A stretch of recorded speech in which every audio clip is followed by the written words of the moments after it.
pertains to the United States Foreign Assistance Standards, and I now recognize myself for an opening statement. This hearing is entitled UNRWA Exposed, Examining the Agency's Mission and Failures. This hearing will take a closer look into the United Nations Relief and Works Agency for Palestine Refugees, or UNRWA, and address serious concerns raised regarding the UN agency and its policies funded by the American taxpayer. The world was horrified when the Hamas terrorists, with the support of other Palestinian men, women, and children, raided houses, kibbutz, schools, concerts, and kindergartens to kill, capture, rape, or torture any Jew that they could find on October 7th. As the dust settles, and as we put together the pieces of what enabled such barbaric atrocities, we are getting a picture of failed UN policies that have been accumulating for the last 7 decades in the Gaza Strip. I want to pause for a moment and say that thankfully, at least in part, it appears that the Biden administration has realized the folly of funding UNRWA.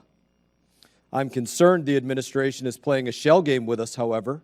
While the Biden administration announced on January 26th that it would return to President Trump's policy of not funding UNRWA for a period of time, it does appear as though they may have waited to make this announcement until after they allowed for a disbursement of tens of millions of dollars to go out to UNRWA on or before January 24th. And if that's the case, it should be considered outrageous. Let me be clear that we are examining UNRWA because the agency directly and indirectly supported Hamas and other terrorist organizations in multiple different ways. First of all, UNRWA takes the talking points from Hamas and broadcasts them to the world. When all of the so-called journalists took the lie that Israel bombed the Al-Ali hospital, UNRWA, an official UN agency, pulled the casualty number from the Hamas-run Gaza Health Ministry. In fact, to this day, UNRWA continues to parrot the numbers put out by the Hamas affiliates without taking a single grain of salt on who puts them out in the first place. Second, wherever you see UNRWA facilities, including schools in Gaza, you are almost guaranteed to find tunnels, rocket launchers, and weapons storages. During Israel's incursion into Gaza, Israel Defense Forces uncovered a variety of rifles and ammunition hidden underneath UNRWA institutions. If you think those are just a coincidence, this brings me to another point. UNRWA employees are actively involved in calling to wipe out the only Jewish homeland on earth. We've seen footage and evidence of UNRWA teachers and staff praising and celebrating the October 7th attack on social media, referring to the attack as an unforgettable, glorious morning and a splendid sight. We read reports that at least 12 UNRWA employees directly participated in the attack. Let me say that one more time. We read reports that at least 12 UNRWA employees directly participated in the attack. In fact, intelligence reports indicate that as many as 10% of UNRWA workers have direct links to Hamas and Palestinian Islamic jihadists. While all of these are taking place, what does UNRWA not do? You can go to UNRWA's very active X, formerly known as Twitter, and find little to no mention of Hamas. Not a single word of Hamas stealing U.S. taxpayer-funded food, medicine, or fuel. Not a single statement to condemn Hamas for the hostages it continues to hold. Not a single mention of how Hamas has created the devastating situation for the people of Gaza. It is clear that UNRWA would never use its platform to speak out against Hamas because it is in cahoots with Hamas. At this point, you could say that when UNRWA schools are not teaching the Palestinian children to hate Jews, these schools are used to hide and fire rockets at Israeli civilians, all using our tax dollars. Make no mistake, the attacks on October 7th did not happen in a vacuum. The sickness on display from UNRWA is rooted in something deeper within its structure and mission. It's rooted in the double standard the world applies for them, from their definition of refugee to the hatred they teach to Palestinian children from UNRWA schools. The barbaric hatred that we see from Hamas as they butchered, raped Jews on October 7th is in part the result of a Frankensteinian monster of the United Nations agency that the United Nations created. And the United States remains the top donor of that agency. The American people deserve to know why their tax money enabled the deadliest attack on the Jewish people since the Holocaust. Again, most of this is not new information. Many watchdog organizations have been warning us about UNRWA for years, and some of them are represented by our witnesses. I am grateful for their attendance and for their bringing us their essential insight so that we could try to change the field, the paradigm on the ground that has been taking place with the American taxpayer's dime. With that, I'd now like to recognize Ranking Member Susan Wild for as much time as you may need.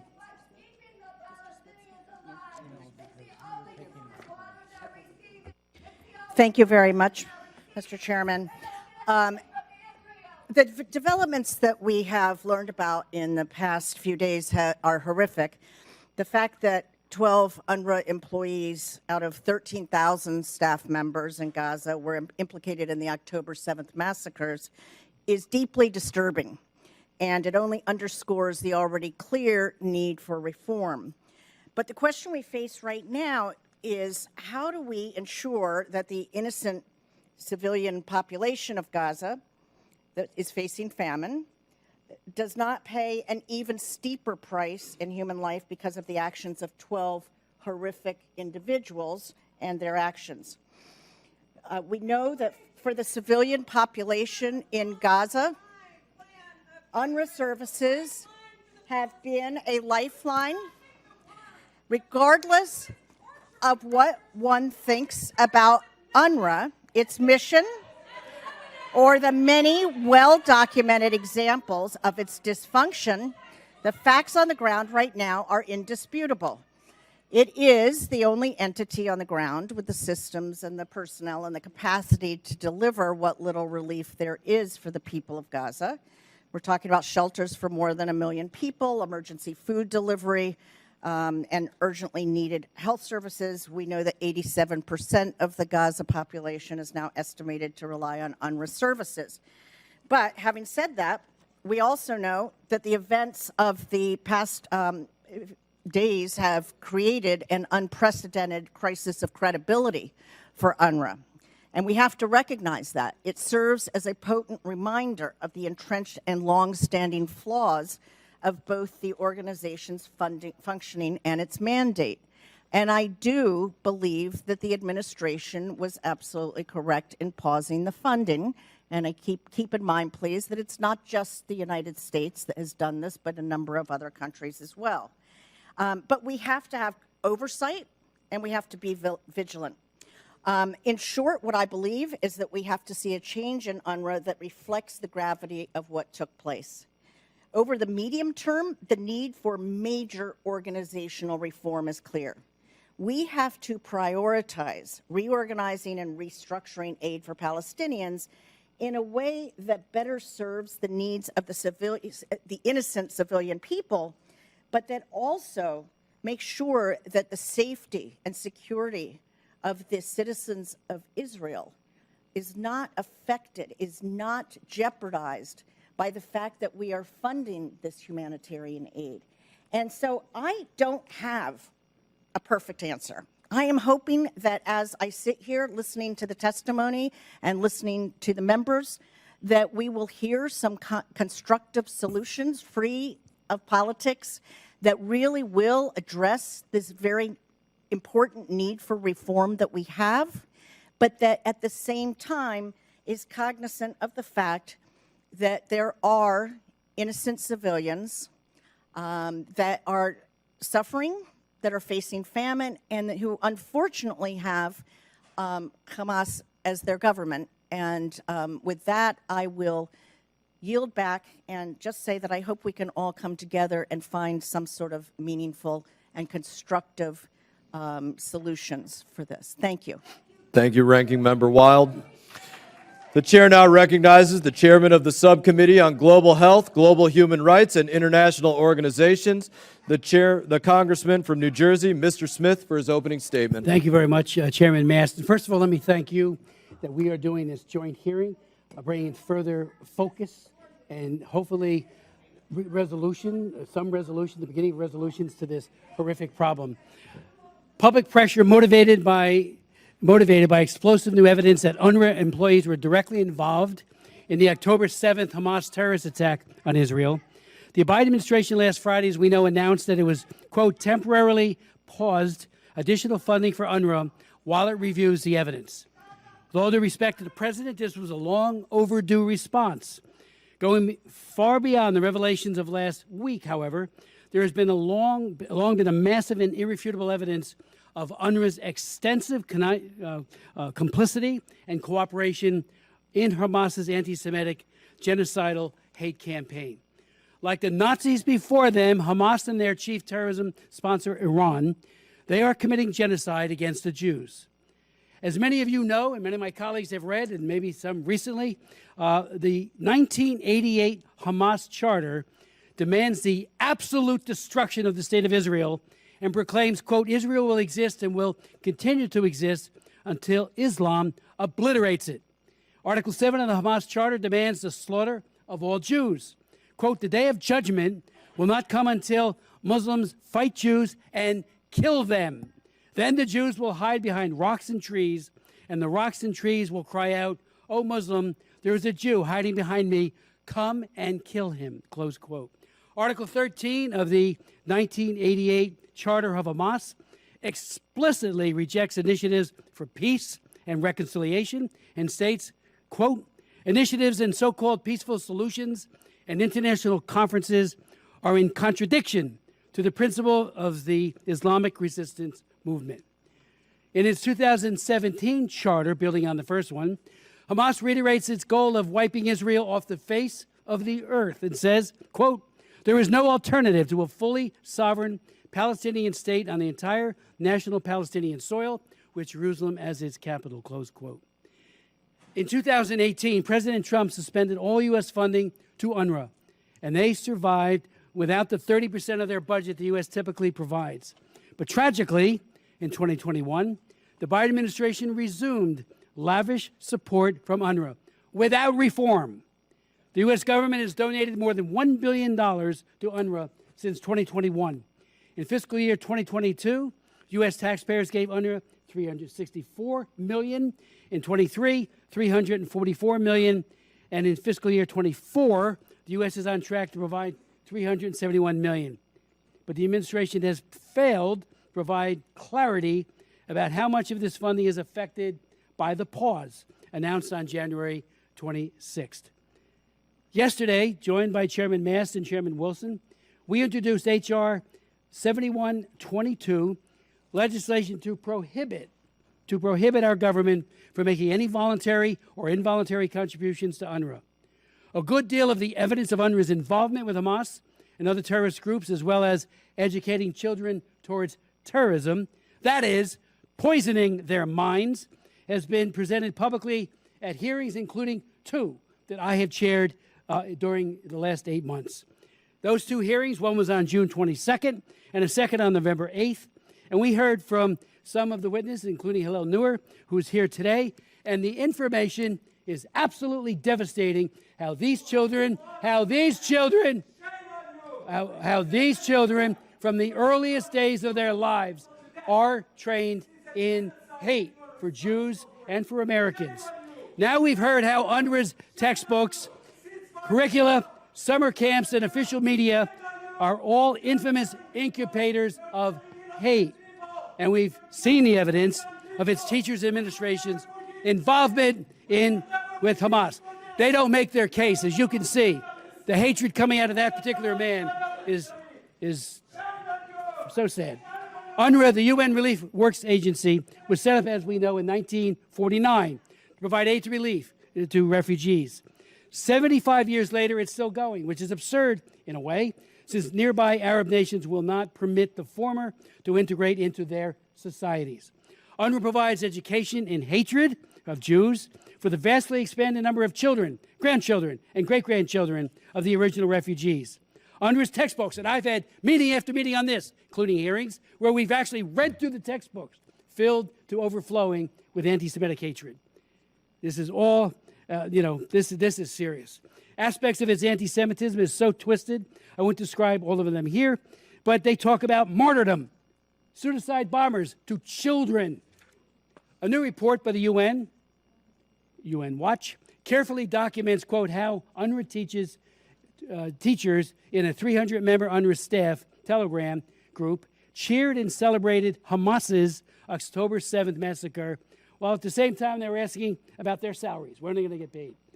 The UNRWA staff in the group shared photos and video footage of those events and prayed for the terrorists' success and for Israel's destruction in clear violation of UN rules. Thank you, Hillel, for being here today, for testifying about this.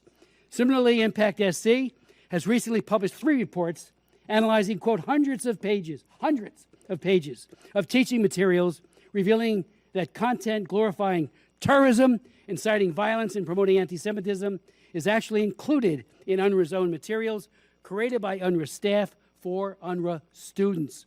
Thank you, Mr. Sheff, for joining us to bear witness to that ugly, ugly truth. And Mr. Goldberg has pointed out, UNRWA doesn't recognize Hamas, Islamic Jihad, Hezbollah, or the PFLP as terrorist groups, does not submit staff, contractors, or beneficiaries for U.S. counterterrorism vetting.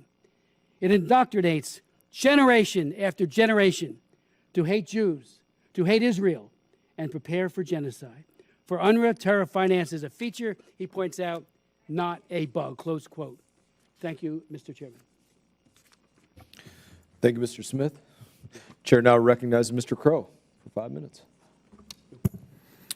Thank you, Chairman Mast, and thank you to our witnesses for being here today. The United Nations Relief and Works Agency for Palestine Refugees in the Near East, or UNRWA, was established in 1949 with a mandate to provide humanitarian assistance and protection to registered Palestinian refugees. In carrying out this mandate, UNRWA has provided humanitarian assistance, including food, shelter, and medical care in 5 areas, including the West Bank, Gaza Strip, Jordan, Lebanon, and Syria. Thousands of UNRWA staff continue to go to work today amid very dangerous conditions to provide medical care, drive trucks, distribute aid, and play an essential coordinating role with aid organizations like the World Food Program and Israeli security authorities. Now, I am also deeply troubled by the allegations made last week about the 12 UNRWA employees that may have been involved in the horrific October 7th terrorist attack. And I echo the concerns of many, and I echo Secretary Blinken's concerns in sharing my support for a swift and thorough investigation and the need for absolute accountability for any participants in that attack. But we also have to understand that humanitarian aid in conflict zones must continue. And it's difficult under the best of circumstances. And we know that conditions in Gaza are far from that. Over 150 UNRWA staff members are among the over 25,000 Palestinians killed in Gaza in recent months. They're among those that wake each day with famine on the horizon and impossible conditions around every corner. UNRWA's humanitarian assistance is a lifeline to over 2 million Palestinians in Gaza who are sorely in need of that aid. And this is an organization largely reliant on voluntary contributions and financial peril from month to month, and one already facing a financial shortfall of hundreds of millions of dollars. It is also a lifeline to 3 million Palestinians living in Jordan, Lebanon, and Syria. So if aid is cut or UNRWA is abandoned without a replacement or a different organization to fill that role, security in the region is further imperiled. And the burdens are then shifted onto other regional actors, including some of our allies. The complexity of this situation cannot be overstated. But my experience in combat zones and my understanding of our nation's 20 years of war in the Middle East have made it clear to me that conditions in which people are starving, fearful, or hopeless do not breed peace, and they will not bring security to Israel or to the broader region. People's basic needs must be met. So I have very deep concerns about the shift in funding and the halting of funding. I have very real concerns about the security impact and the moral implications if we do not find quickly a way to resume some funding and allow that aid to move forward expeditiously. The horrifying and inexcusable actions of roughly a dozen people should not speak for the over 13,000 UNRWA employees in Gaza alone. It is possible to acknowledge the life-saving nature of assistance that UNRWA provides and the importance of ensuring that humanitarian assistance reaches the people of Gaza without diversion or misuse by Hamas or other nefarious actors.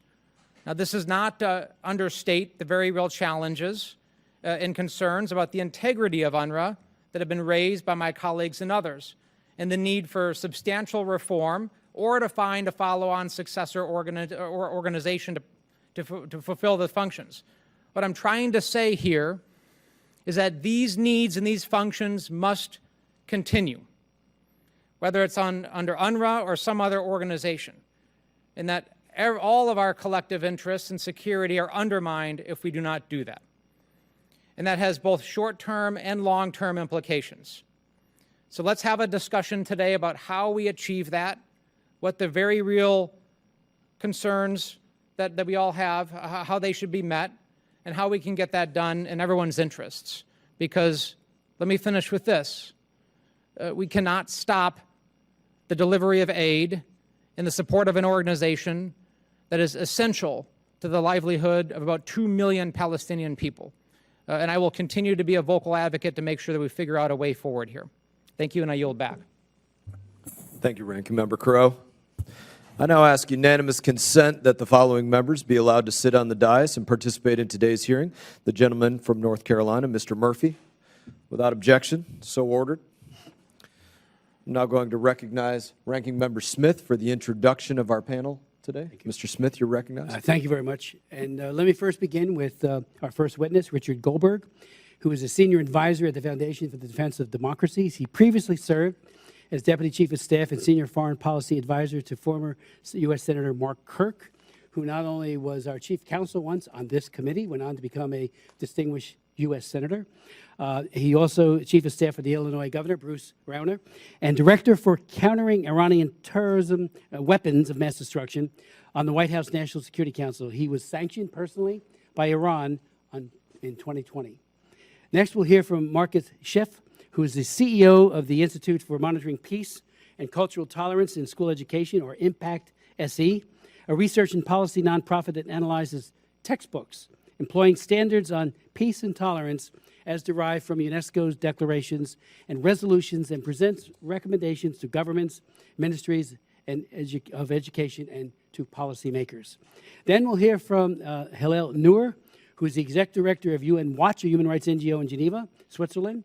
He's an international lawyer, writer, acclaimed speaker, human rights activist, and matter of fact, since 2009, Mr. Noor has headed a coalition of 25 human rights groups as chair of the annual Geneva Summit for Human Rights and Democracy, a renowned international gathering that provides a global platform for courageous pro-democracy dissidents from around the world. And lastly, but certainly not least, we welcome Ms. Laura Rudman, who is the James R. Schlesinger Distinguished Professor at the Miller Center at the University of Virginia, and welcome her and her testimony and expertise to the committee. So if we could go to Mr. Goldberg as our first witness. Thank you, Ranking Member Smith. I think you meant Mara. I think I had the wrong one on my paper as well. But we now recognize Mr. Goldberg for his opening statement. Mr. Chairman, ranking members, all members of the committees, thank you so much for holding this very important hearing at this time. I have worked on oversight of our foreign assistance, including to UNRWA, for about 20 years now. And let me just tell you something. UNRWA is a horror show that is decades in the making, co-produced by the United States taxpayer. A lot of people woke up and read the Wall Street Journal or other reports and were shocked to hear that 12 employees of UNRWA participated in the October 7th massacre, that 10% or more of its staff in Gaza may be affiliated with terrorist organizations, and even more of them have some family members that are affiliates as well. I wasn't shocked. Many members of this committee who have worked on UNRWA reform for years weren't shocked. Terrorism support and subsidy for UNRWA is a feature, not a bug. The organization is built from its core mission, its mandate, to indoctrinate generation after generation to hate Jews, to destroy Israel, to be ready to manifest themselves as those that will come to wipe the Jews into the Mediterranean Sea to fulfill the mission that was outlined in 1948 by Arab armies, never fulfilled, but UNRWA established back then with a mandate to have the political manifestation, the political warfare arm, to get ready to fulfill that military mission. And decade after decade, pumping kids to hate through their schools, never recognizing U.S. designated foreign terrorist organizations as terrorist organizations. When you have a conversation with an UNRWA official and you say, is it possible your aid is going to Hamas? Is it possible families that are receiving cash assistance in your program are affiliated with designated foreign terrorist organizations? Is it possible your staff are affiliated with these groups? The answer is, of course, these are political labels to UNRWA. These aren't terrorist groups. These are political movements. So why would they want to discriminate based on political persuasion? And to a United States citizen, and I would say to our allies around the world, that is in fact horrific, disgusting, and part of the reason we sit here today. Now, when you look at the incitement to violence that has gone on for decades, the internalization and generation after generation to rise up and believe they are refugees waiting to come back to what is today Israel to drive the Jews into the sea, October 7th is the logical conclusion of UNRWA. It is, of course, what they have been training generations to do with the resources we have provided going to these terrorist organizations to help carry out that mission. We're focused on UNRWA in Gaza today because that's where the news is. Follow the news elsewhere where UNRWA operates, in the West Bank. The IDF is conducting daily operations today against terror cells in UNRWA facilities and UNRWA areas. In Lebanon, in the largest UNRWA refugee camp in Lebanon, there have been months of terrorist battles. There's no Israeli presence there. Anywhere UNRWA goes, terrorism follows. We've documented this for years. Now, you hear a lot of people saying, well, we can't cut off food, we can't cut off aid, we can't leave people starving. That's true, that's correct. Nobody is calling for that. If only we had another organization that was built to help refugees around the world and internally displaced persons around the world. We should think of such an organization. Oh, that's right, it exists. The UN High Commissioner for Refugees. If only we had an organization built to distribute food aid. That's right, we give them billions of dollars. It's called the World Food Program. If only there was an organization for children and for schools and education and for healthcare. They're all available. It's an alphabet soup. The only reason to remain dedicated to supporting the terror, financing, incitement promoting, genocide promoting UNRWA is to help UNRWA keep Hamas in power in Gaza, promote terrorism incitement against Israel, and maintain a mandate that the region has moved on from, and that is to hate Israel, destroy Israel. The Arab armies that failed in 1948, that set up UNRWA as a political weapon, have moved on. They've made peace with Israel. UNRWA hasn't. UNRWA is the problem. UNRWA is a part of what happened on October 7th, and it will keep happening again and again if we keep funding it.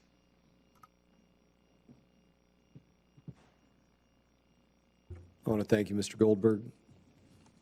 Chair now recognizes Mr. Sheff for his opening statement.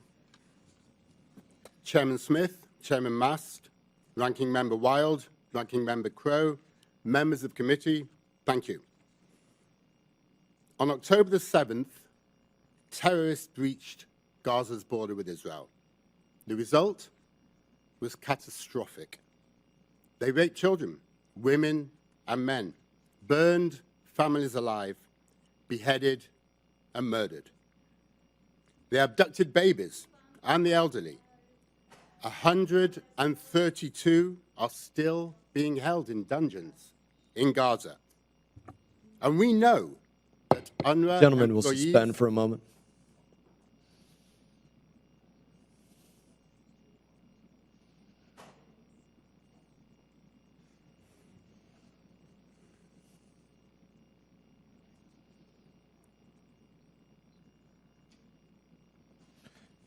Gentlemen will resume. Thank you, sir. We know that UNRWA employees took part in this massacre. But these were not a few bad apples. Rather, the institutional barrel is rotten. How do we know? We know by researching UNRWA's educational infrastructure. In it, textbooks teach that Jews are liars and fraudsters who spread corruption, which will lead to their annihilation. Students are taught about cutting the necks of the enemy, that a fiery massacre of Jews on a bus is celebrated as a barbecue party, that Dalal Mughrabi, who murdered 38 people and 13 children, is a role model. UNRWA educates that dying is preferable to living, that becoming a martyr will be rewarded in heaven. First graders are taught the alphabet by learning the words for attack and martyr. And fourth graders are taught addition by counting martyrs. These are just a handful of examples of incitement which runs like a thread, a strategy, throughout the Palestinian curriculum which is taught in UNRWA schools. And our research shows the same violent, jihadi educational materials are created on a large institutional level by UNRWA staff. One of our reports confirms that at least 100 Hamas members who carried out terror attacks in the past were educated, celebrated by being part of the UNRWA system. And the stark truth, given that over half the schools in Gaza are UNRWA run, is that the majority of the October 7 terrorists are more likely than not to have been UNRWA school graduates. And make no mistake, the terrorist barbarity is cheered by UNRWA teachers. Another of our reports reveals dozens celebrated the massacre on social media. These extremist views go way beyond a handful of individuals. Rather, they are endemic to the institution. UNRWA staff are previously found to be extremists, from school principal Suhail al-Hindi of Hamas's Politburo to convicted terrorist Saeed Siam, 23 years, an UNRWA teacher. And Impact SC has warned for years about the consequences of this hate education. And I ask you, what can UNRWA possibly offer the next generation of Palestinians? Poisonous textbooks, taught too often by extremist teachers? Quite simply, UNRWA is not fit for purpose. But there is an alternative. Elsewhere in the region, the UAE has produced a curriculum that is centered around peace, tolerance, and acceptance of the other. Saudi Arabia has removed practically all the anti-Semitism and violent jihad from its textbooks. Israeli textbooks center peacemaking and feature a Palestinian narrative. Moroccan textbooks embrace Jews, the Amazigh, and they empower girls. Egypt is reforming its textbook system comprehensively. In other words, we look at the region and extremist UNRWA schools stand increasingly alone. It has chosen to teach conflict and violence over hope and over peace. But it is a path we can no longer afford to walk down. One thing is clear. If we want to prevent the next massacre, if we want to dream of peace, then UNRWA can play no further part in Palestinian education. There are alternatives. Thank you. Thank you, Mr. Schiff. I now recognize Mr. Newer for his opening statement. Chairman, ranking members, members of the committee, thank you for inviting me to testify today. For years, we've been told by UNRWA and its supporters that the agency performs life-saving work and that its teachers offer Palestinian students an education that promotes human rights, tolerance, equality, and non-discrimination. Today, more than ever before, and I mean literally today, in light of the bombshell news reports in yesterday's Wall Street Journal, Reuters, and elsewhere, we now know this has been a lie. From these and other revelations of the past few days, we know that in Gaza, at least 12 UNRWA employees personally participated in the massacre of October 7th, which involved the murder of 1,200 Israelis, along with mass rape, torture, and mutilation. Secretary of State Blinken said yesterday, these intelligence reports are highly, highly credible. The world also learned yesterday that 1,200 UNRWA employees in Gaza are part of Hamas or Islamic Jihad, meaning actual operatives within the political and military organizations. Finally, an estimated 6,000 UNRWA employees, being half of the workforce in Gaza, have close family members in these terrorist organizations. Now, UNRWA's top donors, the United States, Germany, Britain, Canada, and many others, have just announced they're freezing funds. Now, accordingly, I've come here from Geneva to bring before the Congress our case against UNRWA. I've come here to ask the Congress of the United States, which is the largest donor to UNRWA at over $300 million a year, to not just suspend, but to end the funding for good, and to take the lead in dissolving an organization that is riddled with incitement to hate, involvement in terrorism, and the perpetuation of war. Members of the committee will find all of the evidence that I present here on our website at unwatch.org under the case against UNRWA.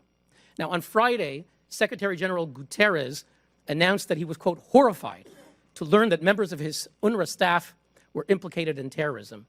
Members of the committee, I'm here to bear witness and testify that Secretary General Guterres, the head of UNRWA, Philippe Lazzarini, their predecessors, their senior colleagues, could not possibly have been shocked that UNRWA employees are implicated in terrorism. Because for the past 9 years, and Chairman Smith knows this very well because he's been on this issue and he's invited me to testify, we've been uncovering, publishing, and submitting to the UN, to UNRWA, evidence of widespread and systematic incitement to jihadi terrorism, the praise of Nazi leader Adolf Hitler, calls to slaughter Jews on the part of UNRWA teachers, school principals, and other employees. These reports range from 10 to 200 pages. For example, just in November, we sent a report on 20 teachers who celebrated the October 7th massacre.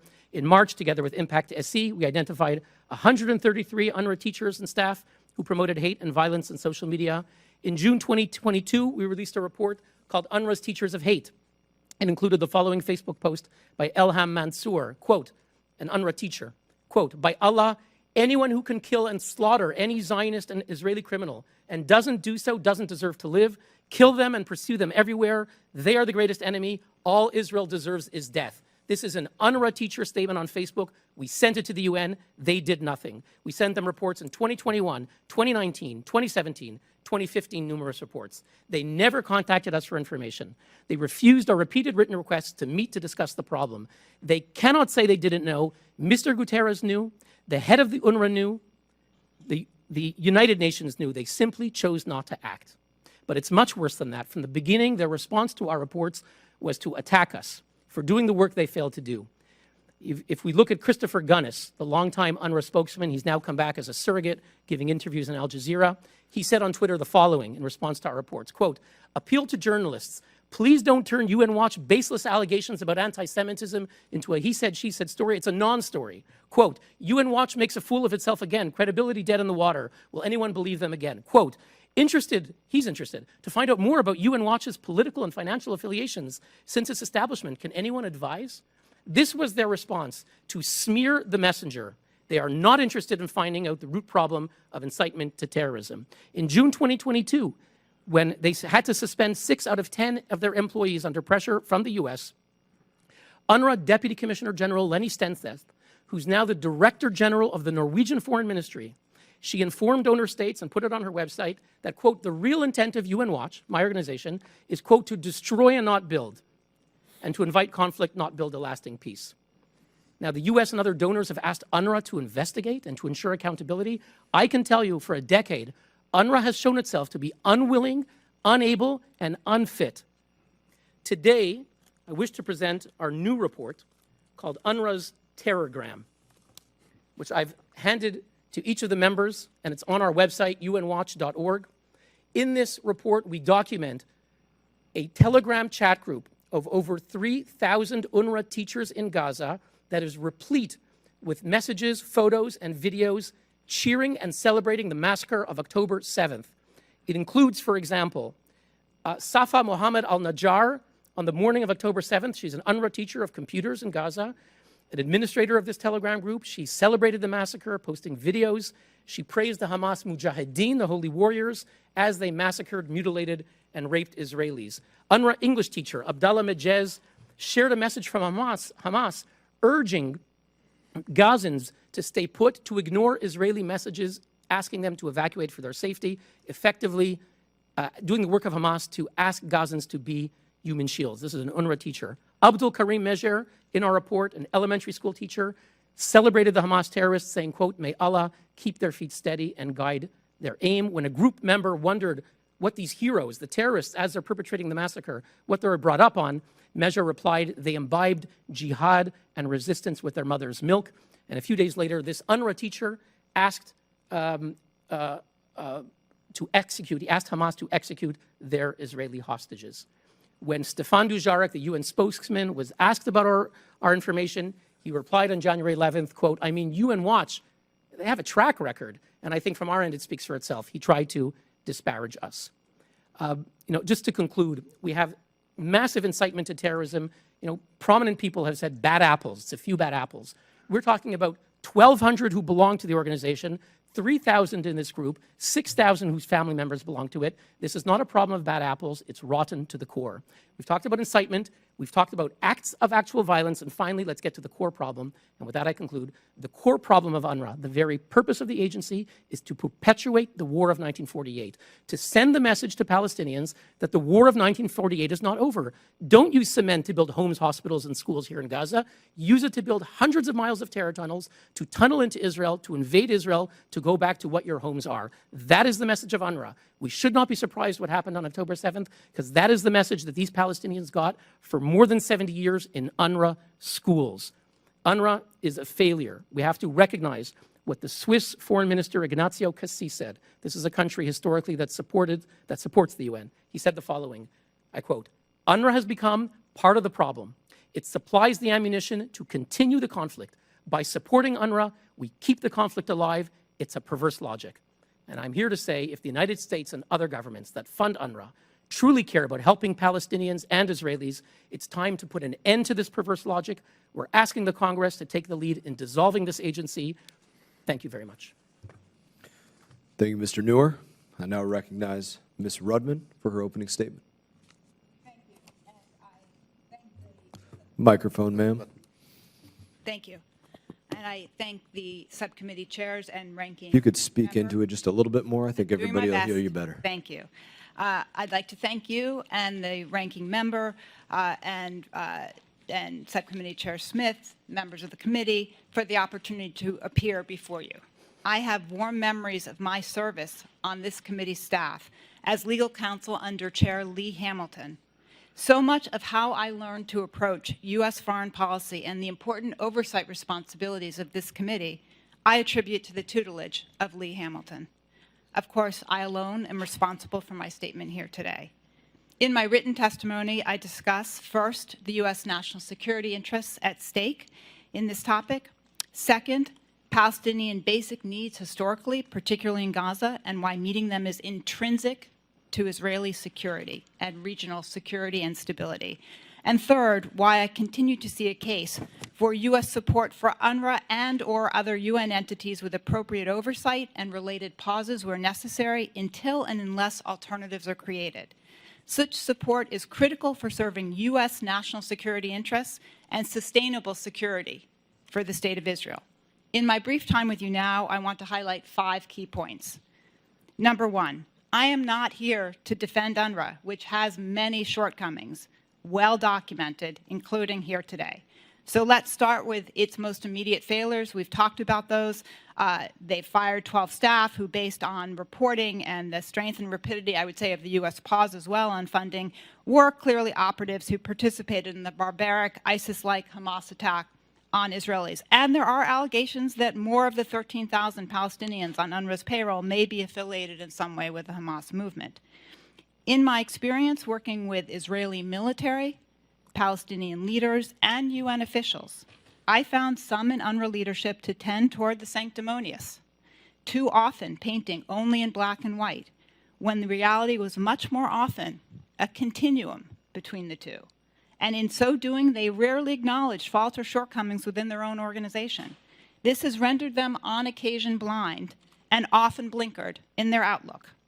2, UNRWA's mission is unique, and it is critical to Israel's security and regional stability. UNRWA is mandated to provide assistance and protection specifically to some 5.4 million registered refugees, as has been pointed out, in Gaza, the West Bank, Jordan, Lebanon, and Syria. UNRWA's mandate includes providing education, healthcare, social services to its target population, as well as employment and direct relief. There is no other organization right now, it's not WFP, not UNHCR, that is set up to be able to take the reins tomorrow and fulfill this. UNRWA employs 13,000 Palestinians in Gaza. It's the single largest employer in Gaza. It runs the only public school system in Gaza. A majority of the 2 million Palestinians in Gaza depended on UNRWA assistance before October 7th. For the services UNRWA provides to a desperate population, there is no substitute at this time. It does not mean that there are opportunities to create ways forward. But in terms of what they're doing right now, there is no substitute. And they are providing for the most basic needs, number 3, the most basic needs of Palestinians, which is part and parcel of providing for security for the state of Israel. Having 2 million famished, increasingly desperate people, long treated as expendable by de facto Hamas rulers, with no ability to move and limited ability to provide for themselves and their families within walking distance of southern Israel, threatens Israeli security and stability. Palestinians who are food secure and able to sustain themselves and their families, and have a political horizon that will one day realistically offer a better future for their children, alongside a state of Israel, are Palestinians less likely to be drawn to or be forced to serve terrorist forces such as Hamas. Number 4, Israeli military officials long have been committed to getting humanitarian assistance into Gaza. Israeli military officials. I know from the countless hours I spent with them on the details, they prioritized doing so because they saw it as directly serving Israeli security interests.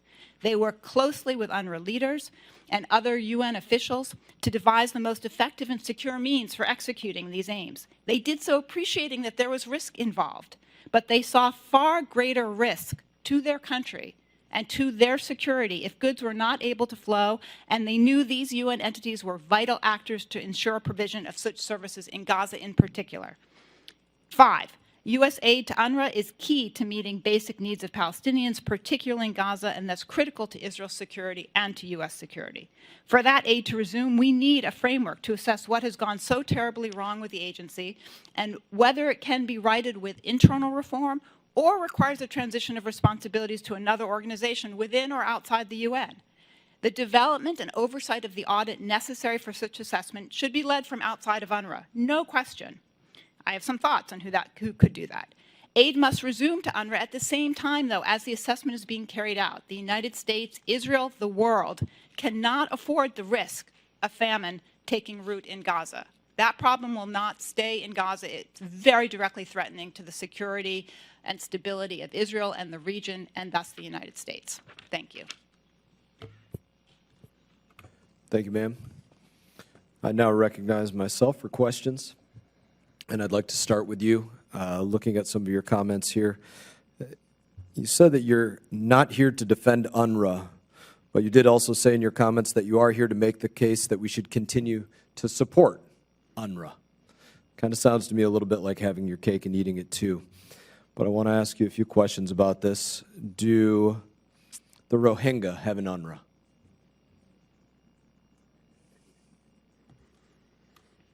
I believe I stated, sir, that UNRWA is a unique agency with a unique mission, and also that it's So not no UNRWA for replaceable at this Rohingya? time.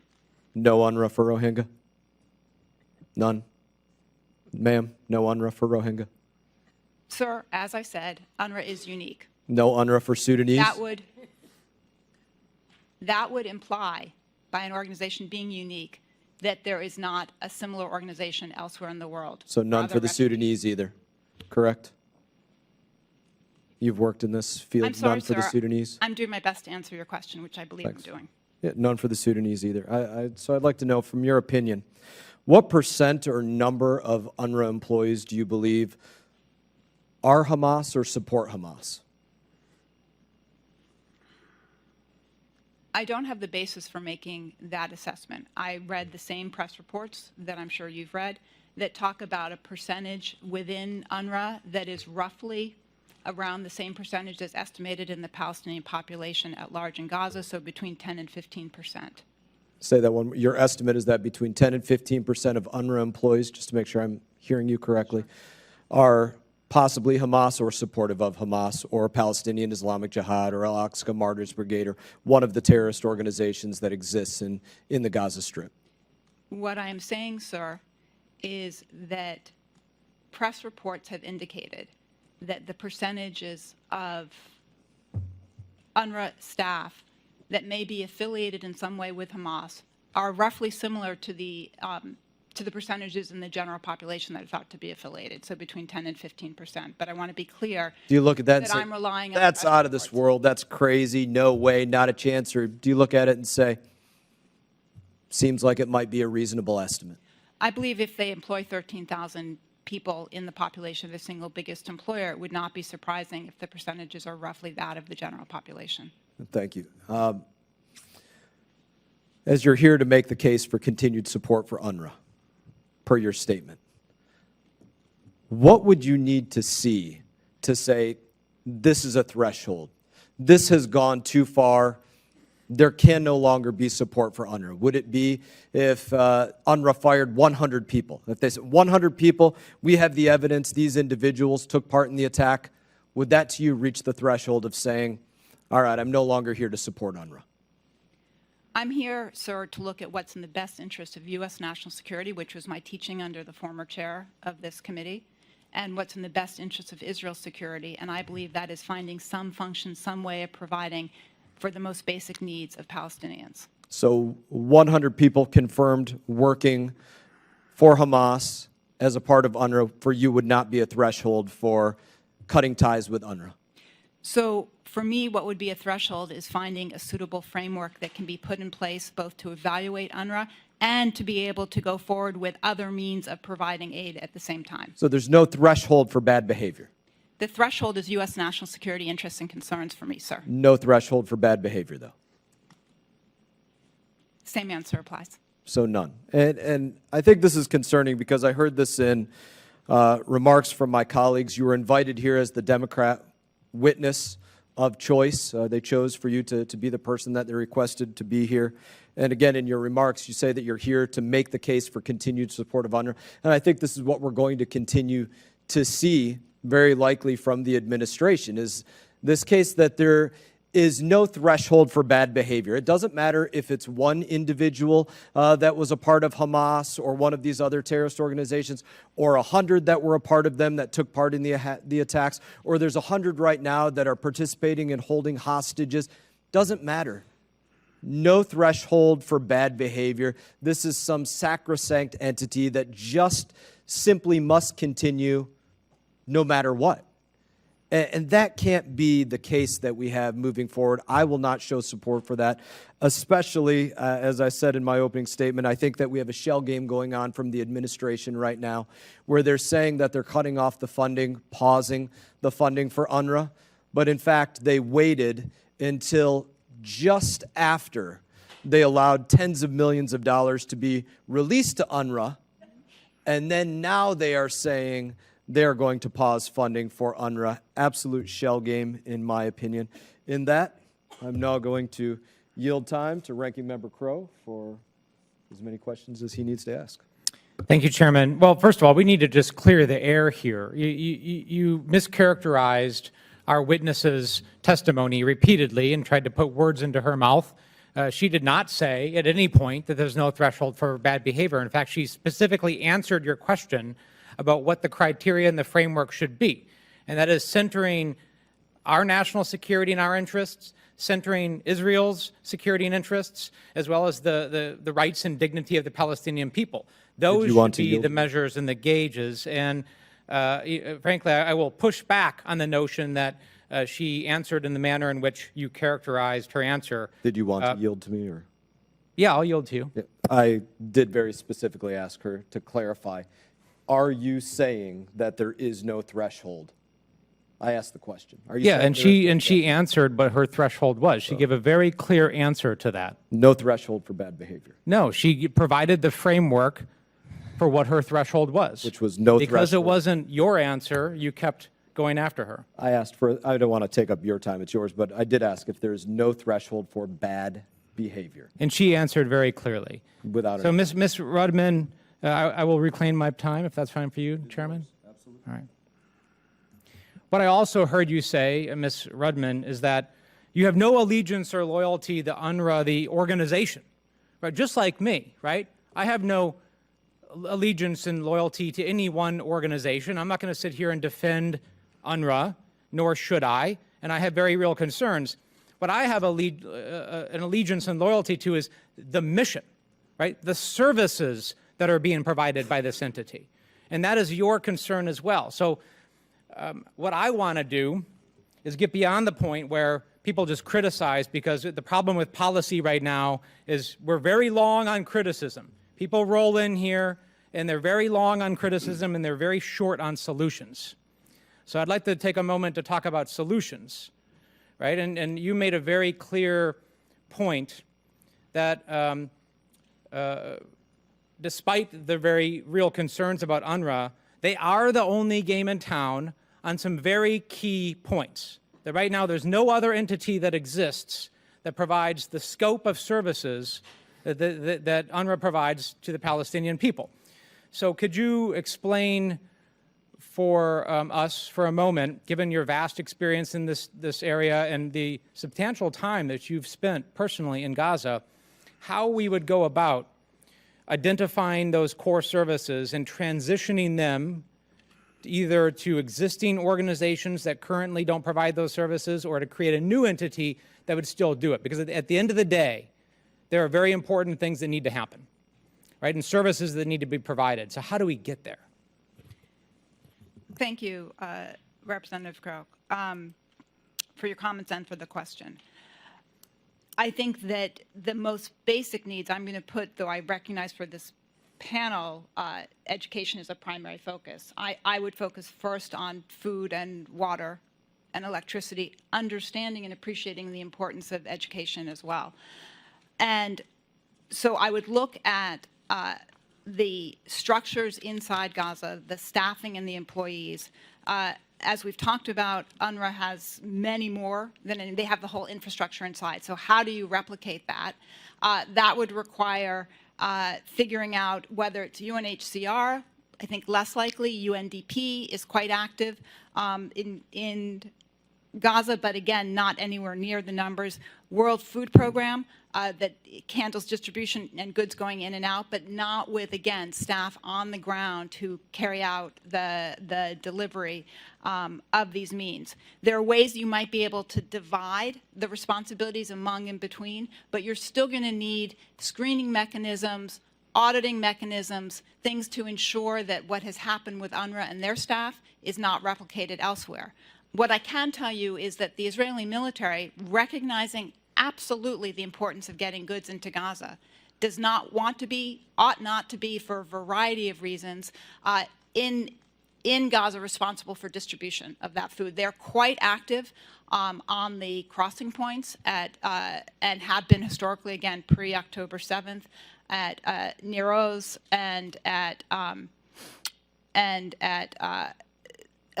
a couple of the other crossing points, thank you, Karen Shalom, and so watch very closely goods coming in and out and have kind of strict means for that. So there are roles, again, for Israeli military, but they are not inside Gaza. So what I would do is figure out exactly who does what, who has which resources in which ways, how do you make sure that food and water, the basic necessities, are getting into people, and how you develop the mechanisms to better screen staff who are working for any of these agencies at the same time, not just UNRWA. And because UNRWA is an organization that historically lives paycheck to paycheck, so to speak, and the United States and I believe 9 other countries at this point have joined the U.S. in cutting funding, and I've seen estimates that funding will run out by mid-February. Is it your professional opinion that what you just described could be accomplished in 2 weeks? Or do we really need to look seriously at, an interim gap measure, or to resume some limited funding with appropriate oversight to make sure people don't starve to death in that time? That's exactly my concern. I don't think it can be reserved, and it can be put in place by flipping a switch. And it will take time. I think it's important that it be done. I think there are ways of doing it, but it's not going to happen in a week or two. And I heard that the view that there's much more money out there. UNRWA is very much paycheck to paycheck, probably like still paying last month's debts. And the United States and Germany are about kind of over 500 million between the two. So quite a significant impact. So there needs to, my view is there needs to be some transition plan, which I recognize is not, and I don't speak for the United States government, I have not heard what their plan is on that front. Okay, thank you. I yield back. Thank you, Mr. Crow. And I would say that I do not have an allegiance to UNRWA's mission. My allegiance is to America and Americans singularly. I now yield to Ranking Member Smith. I appreciate that.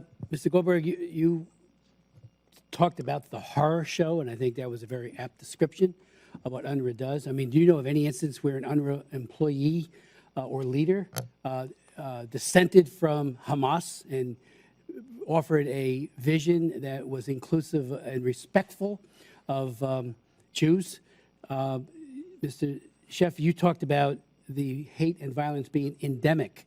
When I was growing up, I remember 8 or 9 years old, I saw the musical by Rodgers and Hammerstein called South Pacific, and there was one song that as a young kid caught my attention, and I've thought of it ever since in all of my human rights work, and I do a lot of it, because it talked about hate. 2 of the paragraphs, 2 of the song. You've got to be taught to hate and fear. You've got to be taught from year to year. It's got to be drummed into your dear little ear. You've got to be carefully taught. You've got to be taught before it's too late, before you're 6 or 7 or 8, to hate all the people your ancestors, relatives hate. You've got to be carefully taught. In my opinion, and I've been at this, I served with Lee Hamilton, I've been raising UNRWA issues for decades. We've given them, as a U.S. government, $7 billion years to date, and we get crickets back. We get false reform that never happens. There's no transparency, and unfortunately, it has gotten worse over the years. It has, and we've seen the results. One generation of young people after another who wants to kill Jewish people, who hate Jewish people, have an absolute ugly caricature of who Jewish people and Jewish kids and adults actually are, and dream of the day when they are all killed. I mean, is there anybody in an UNRWA camp or in an UNRWA school that dissents from the Hamas Charter of 1988 and stands up and say, that charter is an outrage when you talk about human rights? Do they? I don't see them doing it. If they do, what happens to them? Ms. Hillel, you talked about bombshell revelations. None of this is a bombshell to you or me and others who've been following this. I've met with the UNRWA board over the years. They always have a nice, slick presentation that sounds like, wow, what are we talking about? They know better than us. And yes, I understand why the Israelis, as a matter of necessity, would have to do some kind of accommodation. What else are they going to do? When the entire international community, including the United States, are all on board of saying this is the means to the end. I believe that the people in Gaza do need to get food, clothing, shelter, and their children need an education that is free of anti-Semitic hate. That's what they deserve. This brainwashing, frankly, in my opinion, is child abuse of these kids. You wonder why they're filled with all this hate. They're taught year and year and year and year. And so if you want to comment on that as well. I do believe we need a new platform. I don't know if the UNHCR or any of those, maybe, necessity is the mother of invention. This has to be the pivot point, what has happened with UNRWA now. And the international community, including the Biden administration, and if he gets another term or whoever follows, has to say enough is enough. Otherwise, this will be happening again. A couple of years, we'll have another instance like this, and we'll have more kids toting AK-47s and rocket grenade launchers and other means of violence who are killing innocent people. As you said, Mr. Chef, about the burning bus. You see that bus burning, and they're celebrating. I mean, that is disgusting on steroids. And I do hope you would speak to what might be a follow-on group. But to say we're going to go right back to UNRWA, and we're going to go right back to the same teachers who have been inculcating this hate-filled agenda, which is poisoning those kids. Those kids need. We see it with child soldiers in Uganda. Remember all those years? I've worked on all of that too. These kids needed to be deprogrammed and find a way out of the hate that they have been that has been inculcated into their hearts, minds, and souls. In this case, by their teachers. So, if you could speak to that, sure, Mr. Chef or Mr. Goldberg. Go ahead. Sure. I've never heard that musical reference before. Extremely apposite, and thank you so much for that.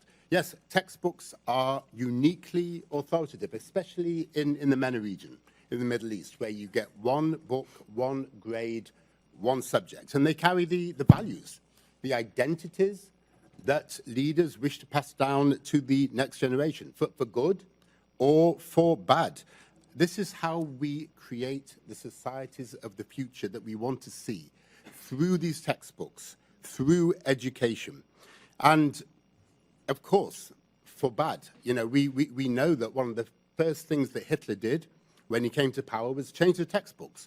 And there he was in 1939 with enough young people who would join the Einsatzgruppen and commit those terrible acts they committed. And textbooks were used then for good by the Germans after the war in order to de-radicalize that society. They are incredibly powerful. And yes, Palestinian children deserve a set of textbooks which is filled with ideas of peace and tolerance, with those UNESCO standards. And this is not rocket science, by the way. This has been done time and time and time again.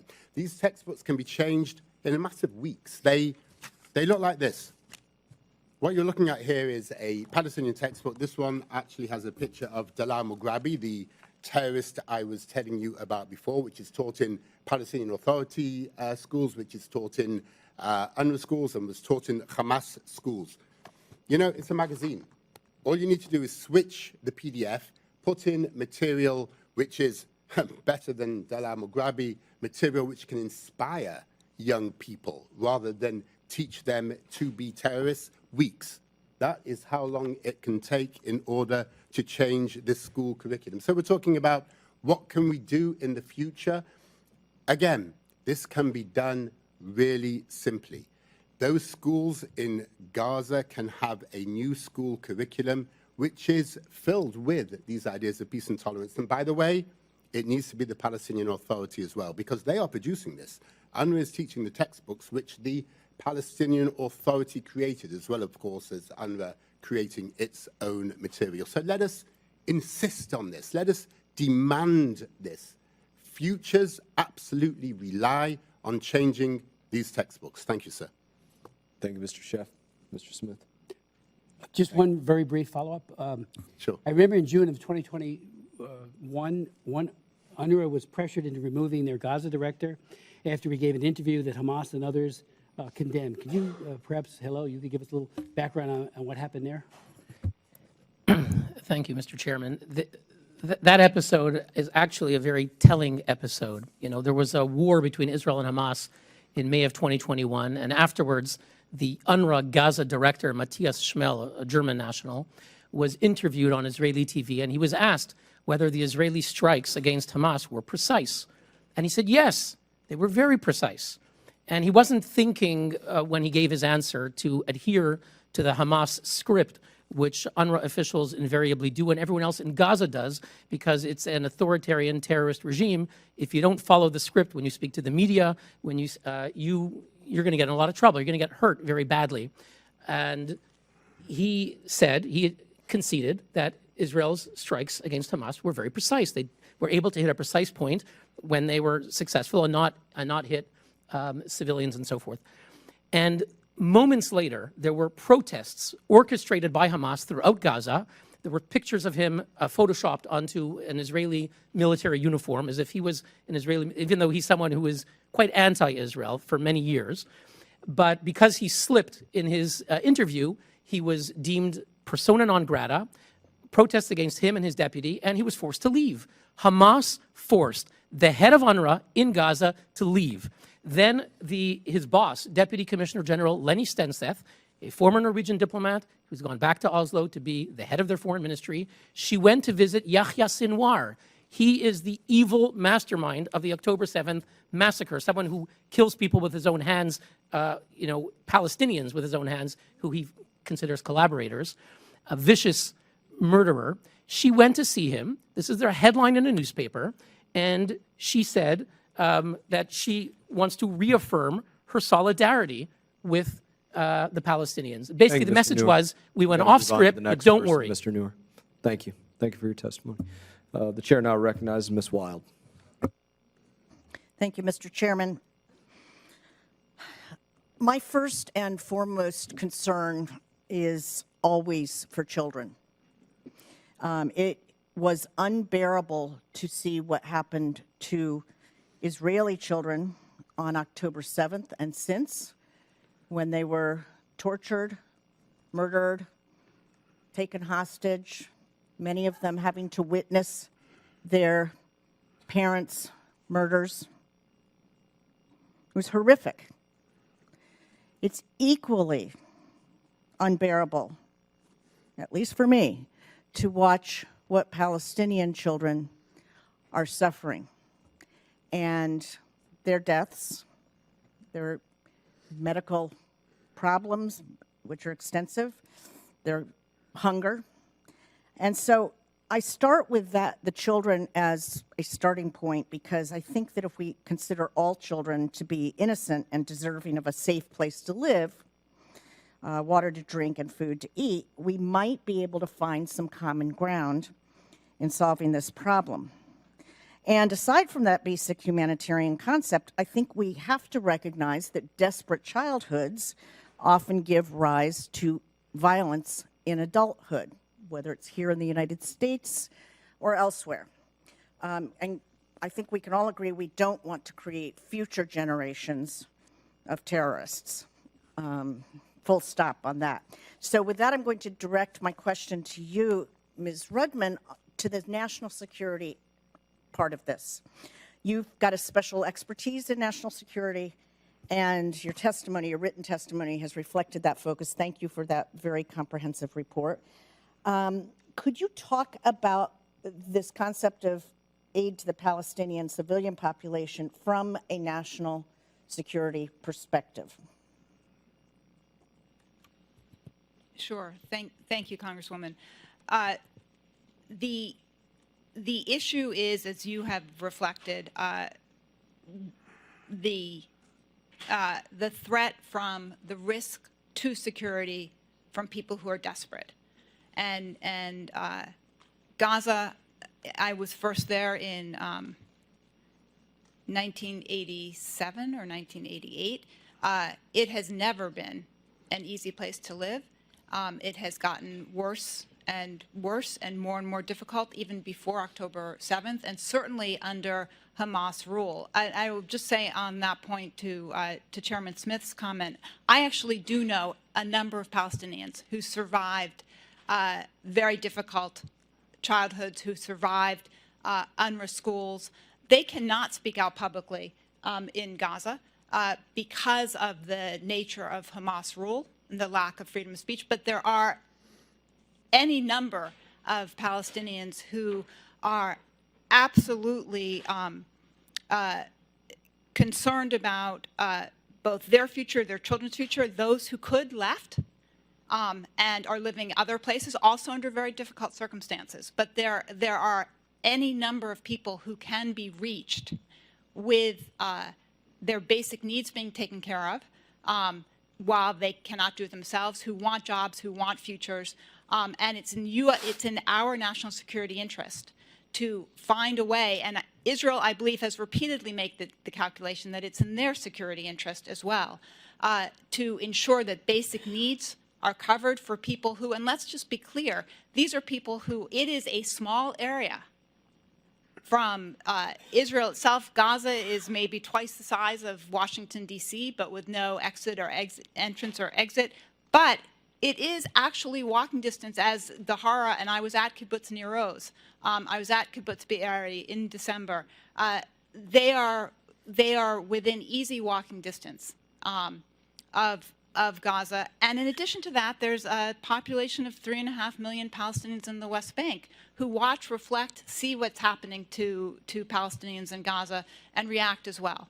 And so on the relative scale of what it costs the United States, and I don't make light of what $300 million is. That's a significant amount of money. But the cost to the United States, the cost to Israel, the cost to regional stability of not feeding people, of not getting water in, is far, far higher than a clearly inadequate agency, but the agency that has the infrastructure doing it until and unless we have an alternative. So I think it very much comes back to the risk that the United States is willing to take on in this situation, and the risk that Israel will absorb as well if we do not find a means to continue to go forward with basic services. Thank you. I would have follow-up, except that my time is up. Thank you very much. I yield. Thank you, Ranking Member Wild. Chair now recognizes Mr. Perry. Thank you, Mr. Chairman. Ladies and gentlemen, I think it shocks the conscience of every person, even if you've, because of your profession in arms, have been exposed to some of this kind of stuff, to see the kind of carnage that's happened in Israel and Gaza since October. Shocks the conscience. However, there's a reason this is happening. And it's not the Jews that attacked Gaza. It is not the Jews. Mr. Neuer, UNRWA's Commissioner General Lazzarini, do you know of any time that he has denounced the Hamas charter? No, sir. I'm aware of no time that he has ever denounced the Hamas charter. And I suspect, like me, you have read the Hamas charter and you know that it specifically calls for the destruction of Israel and the massacre of Jewish people. Absolutely. Mr. Goldberg, does the United Nations Relief Workers Agency, UNRWA, the United Nations Relief Workers Agency, does it provide cash or simply material supplies to the people in Gaza? How does, for the American people that aren't familiar, how does that work? There is a range of services that would typically be provided by state actors. And so rather than, this is, by the way, why if you're a supporter of a two-state solution, I've never understood why you support UNRWA. It's antithetical to statehood building. But there are a number of range of local government type services, streets and sanitations, housing, education. So a lot of services that are being provided.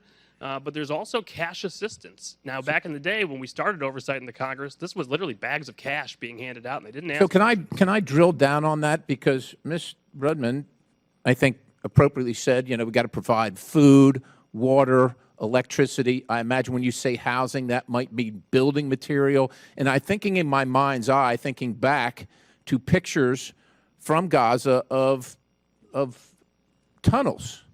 Tunnels are hard to build. You know, you need equipment. Remember, the tunnels were lighted, so that's electricity. My point is, for a concrete tunnel with electricity, you probably got the concrete somewhere. You probably got the electricity somewhere. And it's reasonable to believe, I think, that the American taxpayer has been a part and parcel to funding that stuff. Is that a stretch for me? That is not a stretch, sir. That is guaranteed.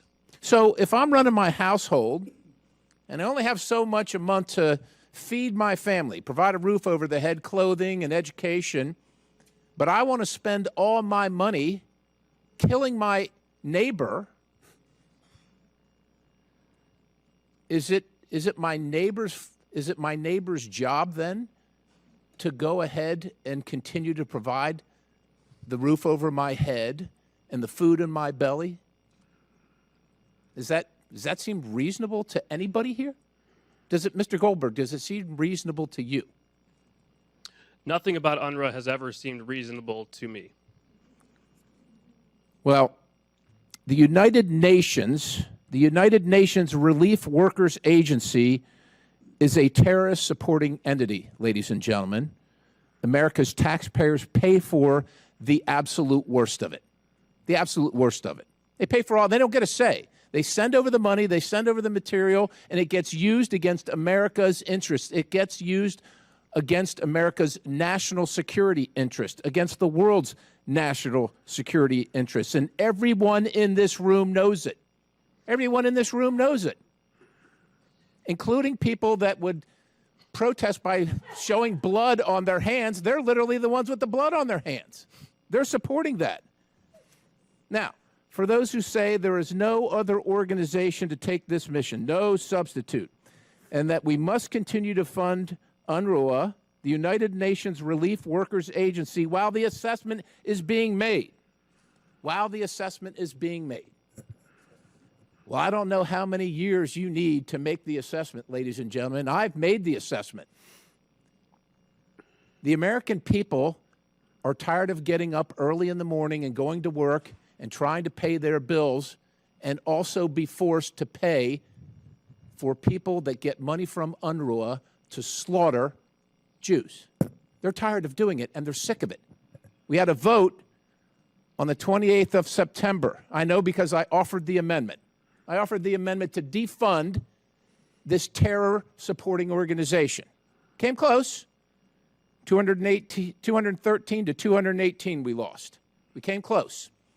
If we had the vote today, I suspect it might be different because America can finally see what many of us here have seen for years and decades. Years and decades, as you have, Mr. Goldberg. This absolutely must end and must end now. Mr. Chairman, I think this highlights, and the information that we have highlights, the fact that we all believe in the best of people and humanity. And our heart cries out to anybody on either side of this equation, and the tragedies have happened. But we, the United States of America and the American people, cannot be complicit any longer. I yield. Thank you, Mr. Perry. Chair now recognizes Ms. Manning. Thank you, Chairman Mast and Chairman Smith, and thank you to all our witnesses for joining us today. I am outraged by reports that at least 12 of UNRWA's own employees participated in or helped plan the heinous October 7th terrorist attacks against Israel, attacks in which 1,200 innocent civilians were brutally murdered and hundreds were taken hostage, with many, including young women and children, who are still being held by Hamas. It is sickening to think that any teacher of children would participate in that attack, or that many other UNRWA employees might have links to Hamas or Islamic Jihad. I strongly support humanitarian assistance for the innocent Palestinians in Gaza, and what Hamas has done to the very people it was elected to govern is appalling. That's why what the administration, but it is simply intolerable to allow a UN agency to have employees who are members of Hamas, and that is why the administration was right to suspend funding to UNRWA pending investigation. Our international assistance can never be used to promote terrorism. Many of us have long demanded reform to UNRWA's fundamental problems, including its mission creep, the ongoing politicization of its mandate, its own employees' violations of UN principles of neutrality and tolerance, and the persistence of biased anti-Semitic content in textbooks used in UNRWA schools in both the West Bank and Gaza. In many UNRWA schools, teachers have literally been raising terrorists with the appalling anti-Semitic content in their textbooks. Given the serious, legitimate humanitarian needs as we look at the day after Gaza, I hope our witnesses can help us understand how we can go about overhauling UNRWA, because I just don't think we can tolerate what we have recently seen. And I'm concerned that what we have recently seen is just the tip of the iceberg with regard to UNRWA.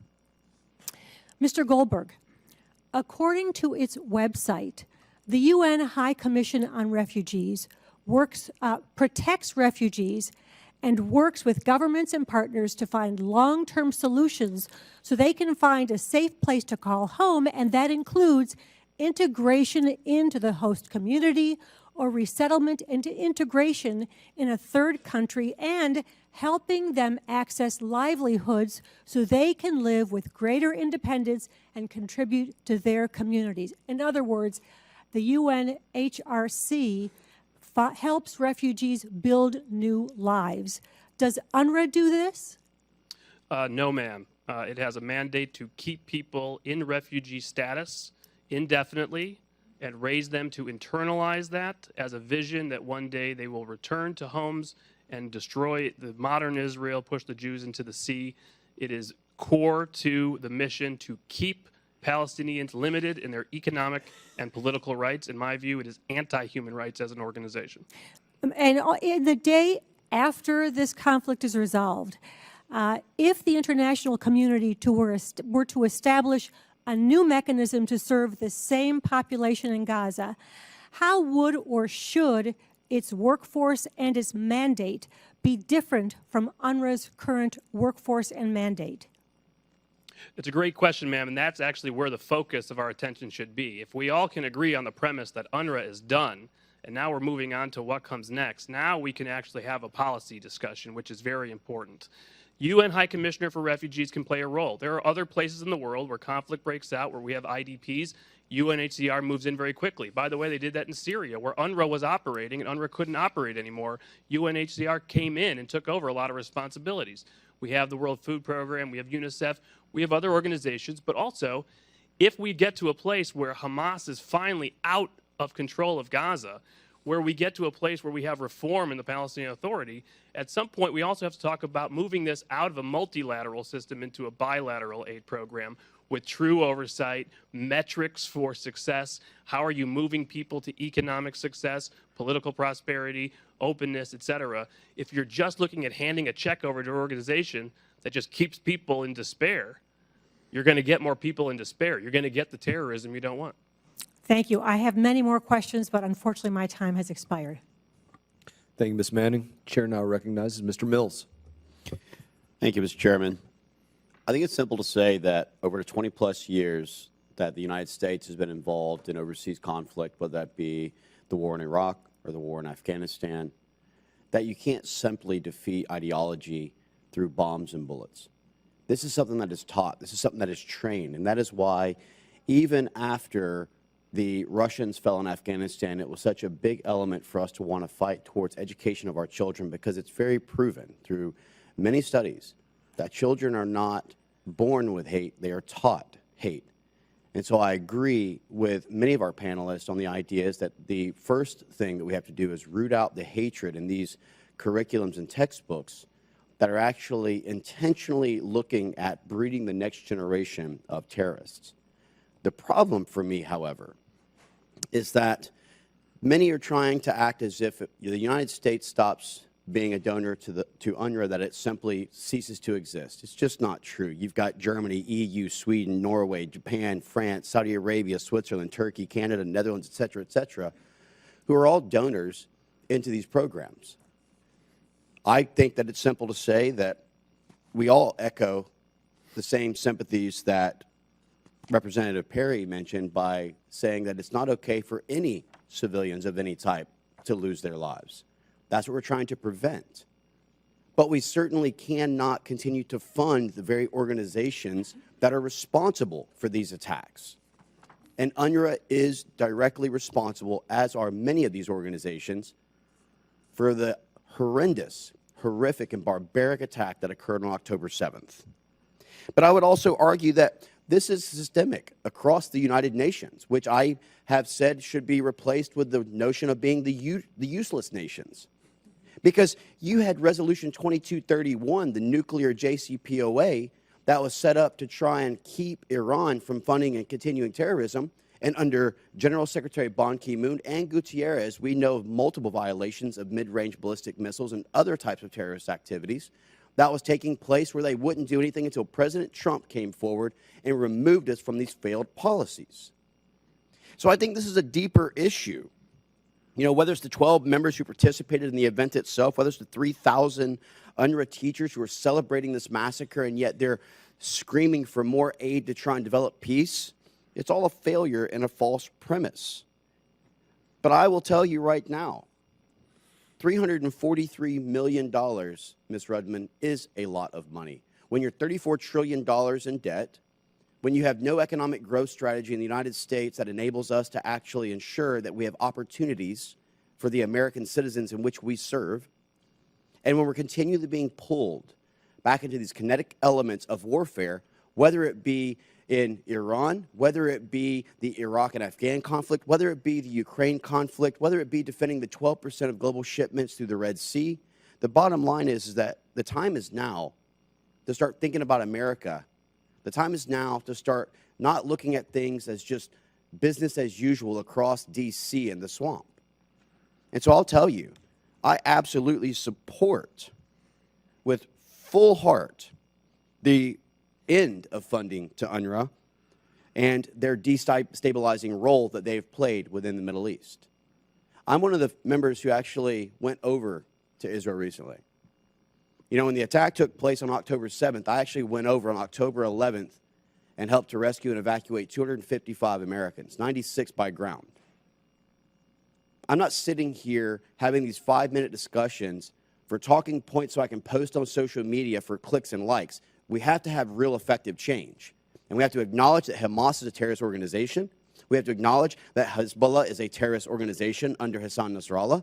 We have to acknowledge that the Iranian-backed militias, whether it be through Qais Khazali or Hadi al-Amri or Muqtada al-Sadr or any of the ones who are continuing to try and make the 150-plus attacks on American soldiers, the 30-plus attacks that's happened in our shipping lanes, or the 3 brave heroes that just lost their life in the outpost in Tower 22, the 13 who lost their life on August 26, 2021, that many people want to forget in the botched withdrawals. Our domestic and foreign policy must change in America.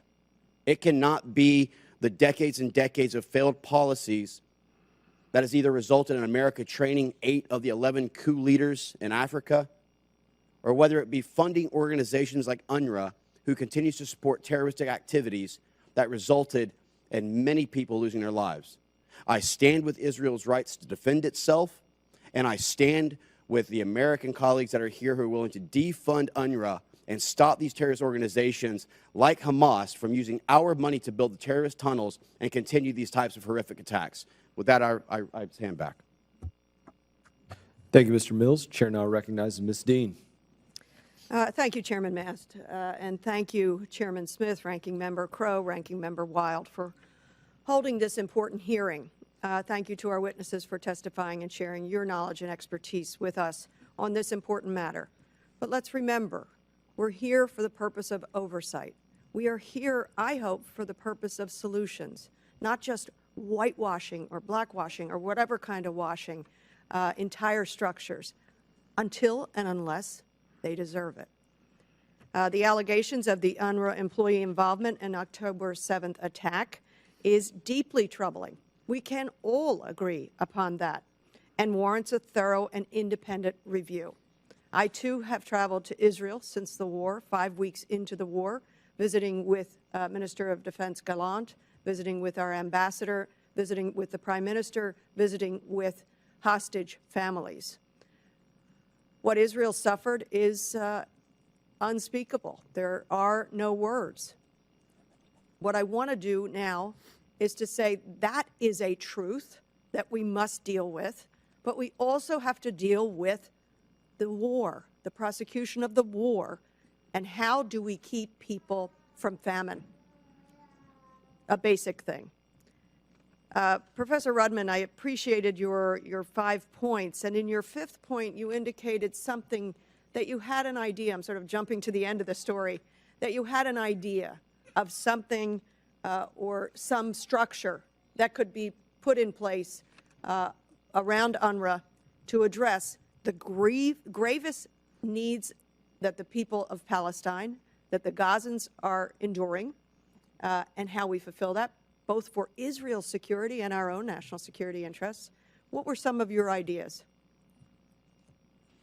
So I think there are any number of different structures going forward. The challenge is the immediate period and how we get through that. In other words, people need food now. You can't stand that. While I agree with some of the others on this panel that there are entities out there, those entities are not currently set up to be able to move forward and get food and water into the many, many innocent Palestinians in Gaza at this point. And so I think that 2 things need to happen in parallel. One, the investigations that the United States and others are calling for into how UNRWA, how this came to be with UNRWA. I know we have a variety of views on that here on this panel, but an investigation from outside of UNRWA. I think that the United States and Germany are 2 logical countries as the 2 biggest donors by some degree to UNRWA to carry out that kind of investigation. I think you could also go to former leaders of various UN entities. I think there's a leader of UNHCR who's quite familiar with what's been going on, with aspects on the ground from his prior experience. I would like to get his insights on how things could run, what we could set up and in which ways. But the challenge is you have an immediate issue. Well, that's that what I want to ask address. you. If I agree with the pause based on the reporting, but if the pause of funding to UNRWA is sustained, this abrupt pause is sustained, what is the outcome in Gaza? If the funding does not resume, we have people who will be starving. And it's because it's not just us. There's a number of countries that have followed the United States lead on this. I understand that. But there is not enough funding going into UNRWA to be able to feed people. It's that simple. On the question of educational materials, it seems to me that should be something that pressure could be brought to bear to make that happen. Do you see a path to that? And Mr. Sheff, also, do you see a path to that? Yes, first, Professor. Sure. Yes, I think there are people working on it. People on this panel have. I think there are people in other countries in the region, some of whom were named as well by Mr. Sheff, and there are people within Israel who have worked on changing their curriculum as well. So there's a route forward. That is not an UNRWA-specific challenge, though. That's a broader challenge on Palestinian Authority curriculum as well. I also know you met with our ambassador. You know he's very committed as well to addressing this. So there are routes forward to doing that. And I just put food and water as the more immediate pressure, but I understand the need to address this as well. And Mr. Sheff, if you'll indulge me just a few more seconds, Mr. Sheff, what's the prospect of cleaning up the educational materials? Sure. So very briefly then, it's a matter of will. It's as simple as that. This is not complicated. This is a matter of exchanging material in the textbooks, making sure that that is material of peace and tolerance. But I would argue, actually, if you'll allow me, that this is about UNRWA. And UNRWA made the choice to teach the Palestinian Authority's curriculum. It didn't have to. There are organizations around the world that do not teach the host nation curriculum because it is appalling. Yemen, the Houthi curriculum, just as an example. So they absolutely made that choice, and not only that, they created their own material to go with those textbooks, which is equally as bad. Is it possible to be done? Yes, really very simple indeed. Curricula are changed all over the world all the time. Is there a will? I think they really ought to be, don't you? And to just conclude, I hope there is a will on this committee to get at the oversight, to get at the truth, and to get at solutions. Thank you. I yield back. Thank you, ma'am. Chair now recognizes Mr. Moran. Thank you, Mr. Chairman. Before I get into some questions, I just want to make clear that, in my opinion, under no circumstances should U.S. taxpayers be on the hook to pay organizations that work contrary to the economic and national security interests of the United States. UNRWA seems to be doing just that, and that is highly unfortunate, and we need to take a continued close look at this.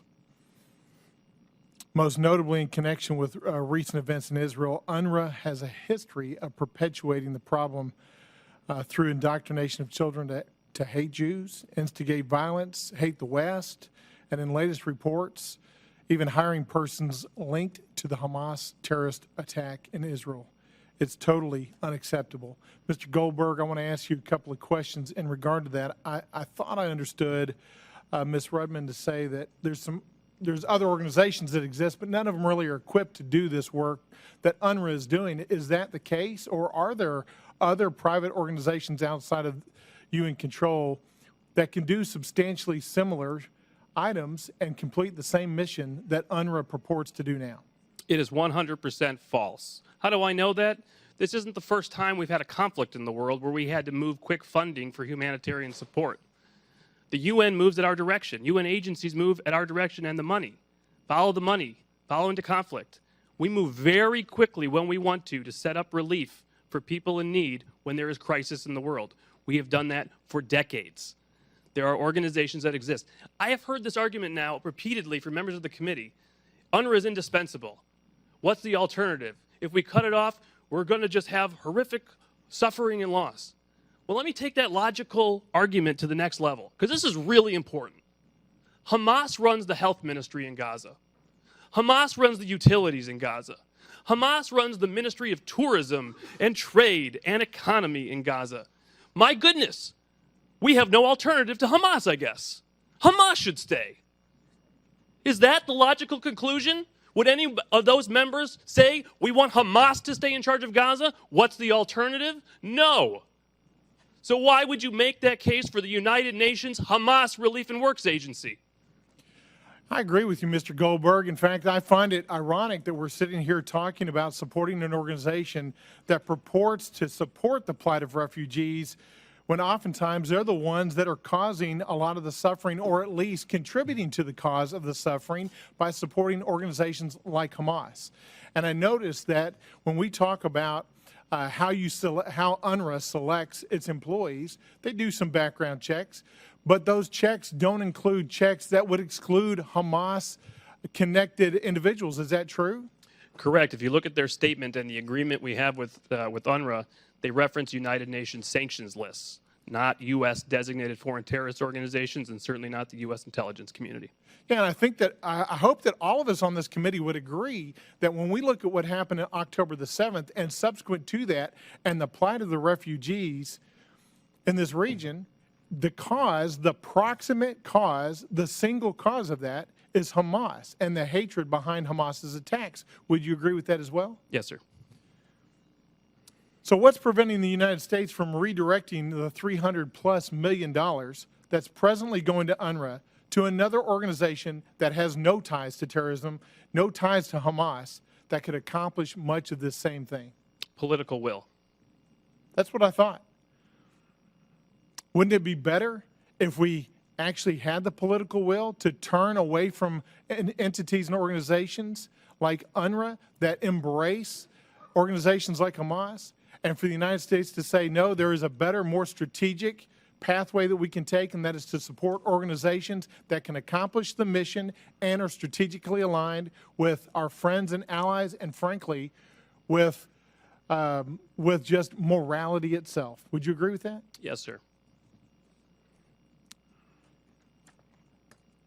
Are you aware of any circumstances prior to the most recent firing of 12 employees, any of you on the panel, in which UNRWA employees have been removed from their position after publicly or privately making anti-Semitic statements or giving support to Hamas? Is anybody aware of any of that? Go ahead, sir.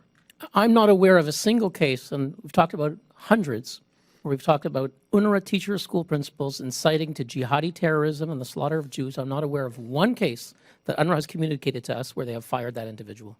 I do recall one case of a headmaster of an UNRWA school who was moonlighting as an Islamic Jihad commander. He was removed by an Israeli airstrike. Well, that's one successful removal.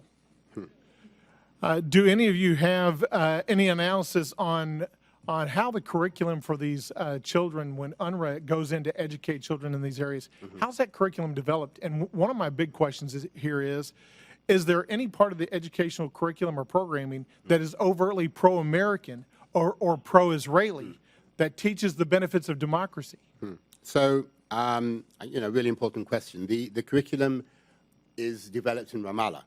It is developed by the Palestinian Authority. And, you had this moment, actually, between 2014 and 2016, when the Middle East, the MENA region, started looking at its school curricula. And that is when the United Arab Emirates, when Morocco, when other countries, and Egypt, other countries started making these decisions about the need to take out the hate, to take out the incitement, to create better societies of the future. And this has been rolled out over years. And now, as I said before, there are really exemplary school curricula in the MENA region. The Palestinian Authority decided to go entirely in the opposite direction. Between 2014 and 2016, it spent an enormous amount of time and effort and money creating a curriculum that was even worse than the one that came before. Any ideas of peacemaking were entirely removed, and what was left was a curriculum centered on jihad, centered on young people sacrificing themselves, centered on anti-Semitism, centered on hate. And that is a curriculum which UNRWA, a neutral United Nations organization, adopted as is, without changing a line, a jot, a tittle of the school curriculum. And just to make sure it got rammed home, they created their own supplementary material to go with it. So it comes from the Palestinian Authority. UNRWA adopted this, and I need to say this again. It didn't need to. It's supposed to be best practice to teach the host curriculum. There's no best practice about this curriculum, and organizations all over the world make sure that they do not teach hate. UNRWA made a choice, a decision to teach hate in its schools in Gaza and in the West Bank, and it is continuing to this day in the West Bank. We can stop this, and we need to stop this. Thank you for your comments. I know my time's out. In conclusion, I'll just say UNRWA is not a new organization. It's not a fledgling organization. It's been around for a long time. These are not negligent mistakes. These are intentional acts. We need to walk away from this organization. Thank you. I yield back. Thank you, Mr. Moran. Now I recognize Mr. Schneider. Thank you. Thank you, Chairman. I want to thank both our chairs and the ranking members for holding this hearing. I want to thank the witnesses, not just for your testimony here today, but for your lifetime of work addressing this important issue. Mr. Noor, you noted in your opening remarks, and I agree, no one should be surprised about the recent report of UNRWA complicity with Hamas. We've been talking about this for years, if not decades. Recent reports estimate that more than 10% of UNRWA employees are affiliated with Hamas. But in fact, according to what I read in those reports, it's worse among men. It's estimated that 29% of the men working for UNRWA have affiliation with Hamas, and approximately half the employees have at least one family member affiliated with Hamas. And on October 7th, as we've just talked about today, at least 12 UNRWA employees crossed a new line, actively taking part in the horrific attack of Israeli communities near the Gaza border, brutally murdering more than 1,200, countless cases of torture, rape, mutilation. UNRWA's employees involved with taking hostages back, more than 250 people taken hostage. And let me pause here to note that there are 130 people still, more than 130 people still held in Gaza, now for more than 116 days. And the path to de-escalation starts with the immediate release of all these hostages. Yes. That's what we should be calling for, and we should be seeing that now. But Hamas has no interest in de-escalation or in peace. Hamas is a nihilistic, genocidal, terrorist organization founded on and dedicated to the principle of the destruction of Israel and the murder of Jews, which brings us back to the topic of UNRWA we are discussing today. No one who's been watching Gaza can be surprised by the reports No one should be surprised by the extent. Yesterday's report showed that the pervasiveness of the integration of Hamas and Hamas ideology within the fabric of UNRWA. It's a systemic problem. We should not be asked to accept a Hamas-UNRWA link simply as the cost of ensuring humanitarian relief gets to Palestinian civilians. Mr. Goldberg, you said it in your opening remarks. There are other organizations. Ms. Rudman, you talked about the uniqueness of UNRWA. What I don't understand is that uniqueness. Why is there but one organization established by the UN that for 75 years has kept people in refugee camps, preventing them from rising up to a life and a standard of living that they see among their neighbors? Why is it that one organization is focused on this single point when there are another organization, UNHCR, who can address the rest of the world? I don't think we have to accept this. I don't think it's right that an organization charged with doing good should be allowed to be a cover for terrorism. And that's why we're talking today about what should happen to UNRWA. I think there's consensus, I hope there's consensus, that the services provided, the feeding of people who are hungry, providing good education to a population, you talked about it. How can we give an education that teaches the aspirations of democracy, of integration into a world society that sees success for all nations and not the destruction of perceived enemies? This is the handle, or this is the challenge. Now, we are in a crisis. There is a war. People need to get that humanitarian relief. We have to find another way. Again, Mr. Goldberg, you talked about it today. We've shown that we can do this in the past. We have to replace UNRWA with something else. There are organizations prepared to do that.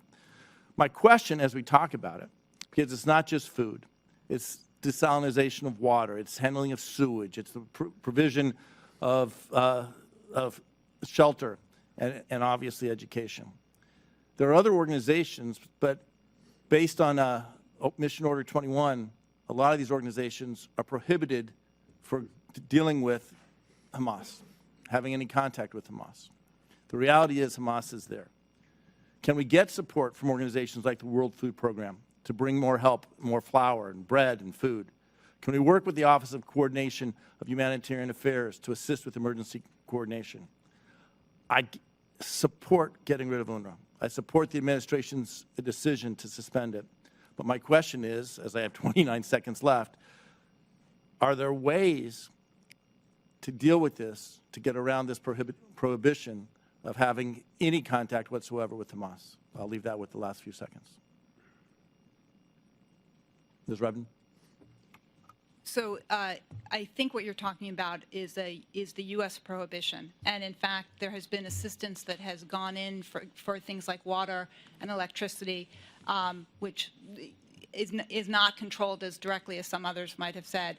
But each municipality in Gaza, the rules for the United States go to kind of who controls the municipality, and there have been times when we have had administrations that have waived the requirements. For example, there are very technical people who carry out what's needed to get clean water in and out, and they are employees of a municipality that might be controlled by Hamas. The United States has at times waived prohibitions to allow those people to be involved in us trying to get water in. And I'm going to reclaim my time just because I'm over time. I want to give others a chance. But we can't let obstacles block us from replacing UNRWA and getting to a situation where we are taking care of the civilians in Gaza but not supporting terrorism. And with that, I yield back. Chair now recognizes Mr. Hill. Thank you, Chairman. Thank you, panel, for being with us today. Thank you for both our chairmen of our subcommittees for holding this important hearing. I'm grateful to you. And what a disgrace UNRWA has become.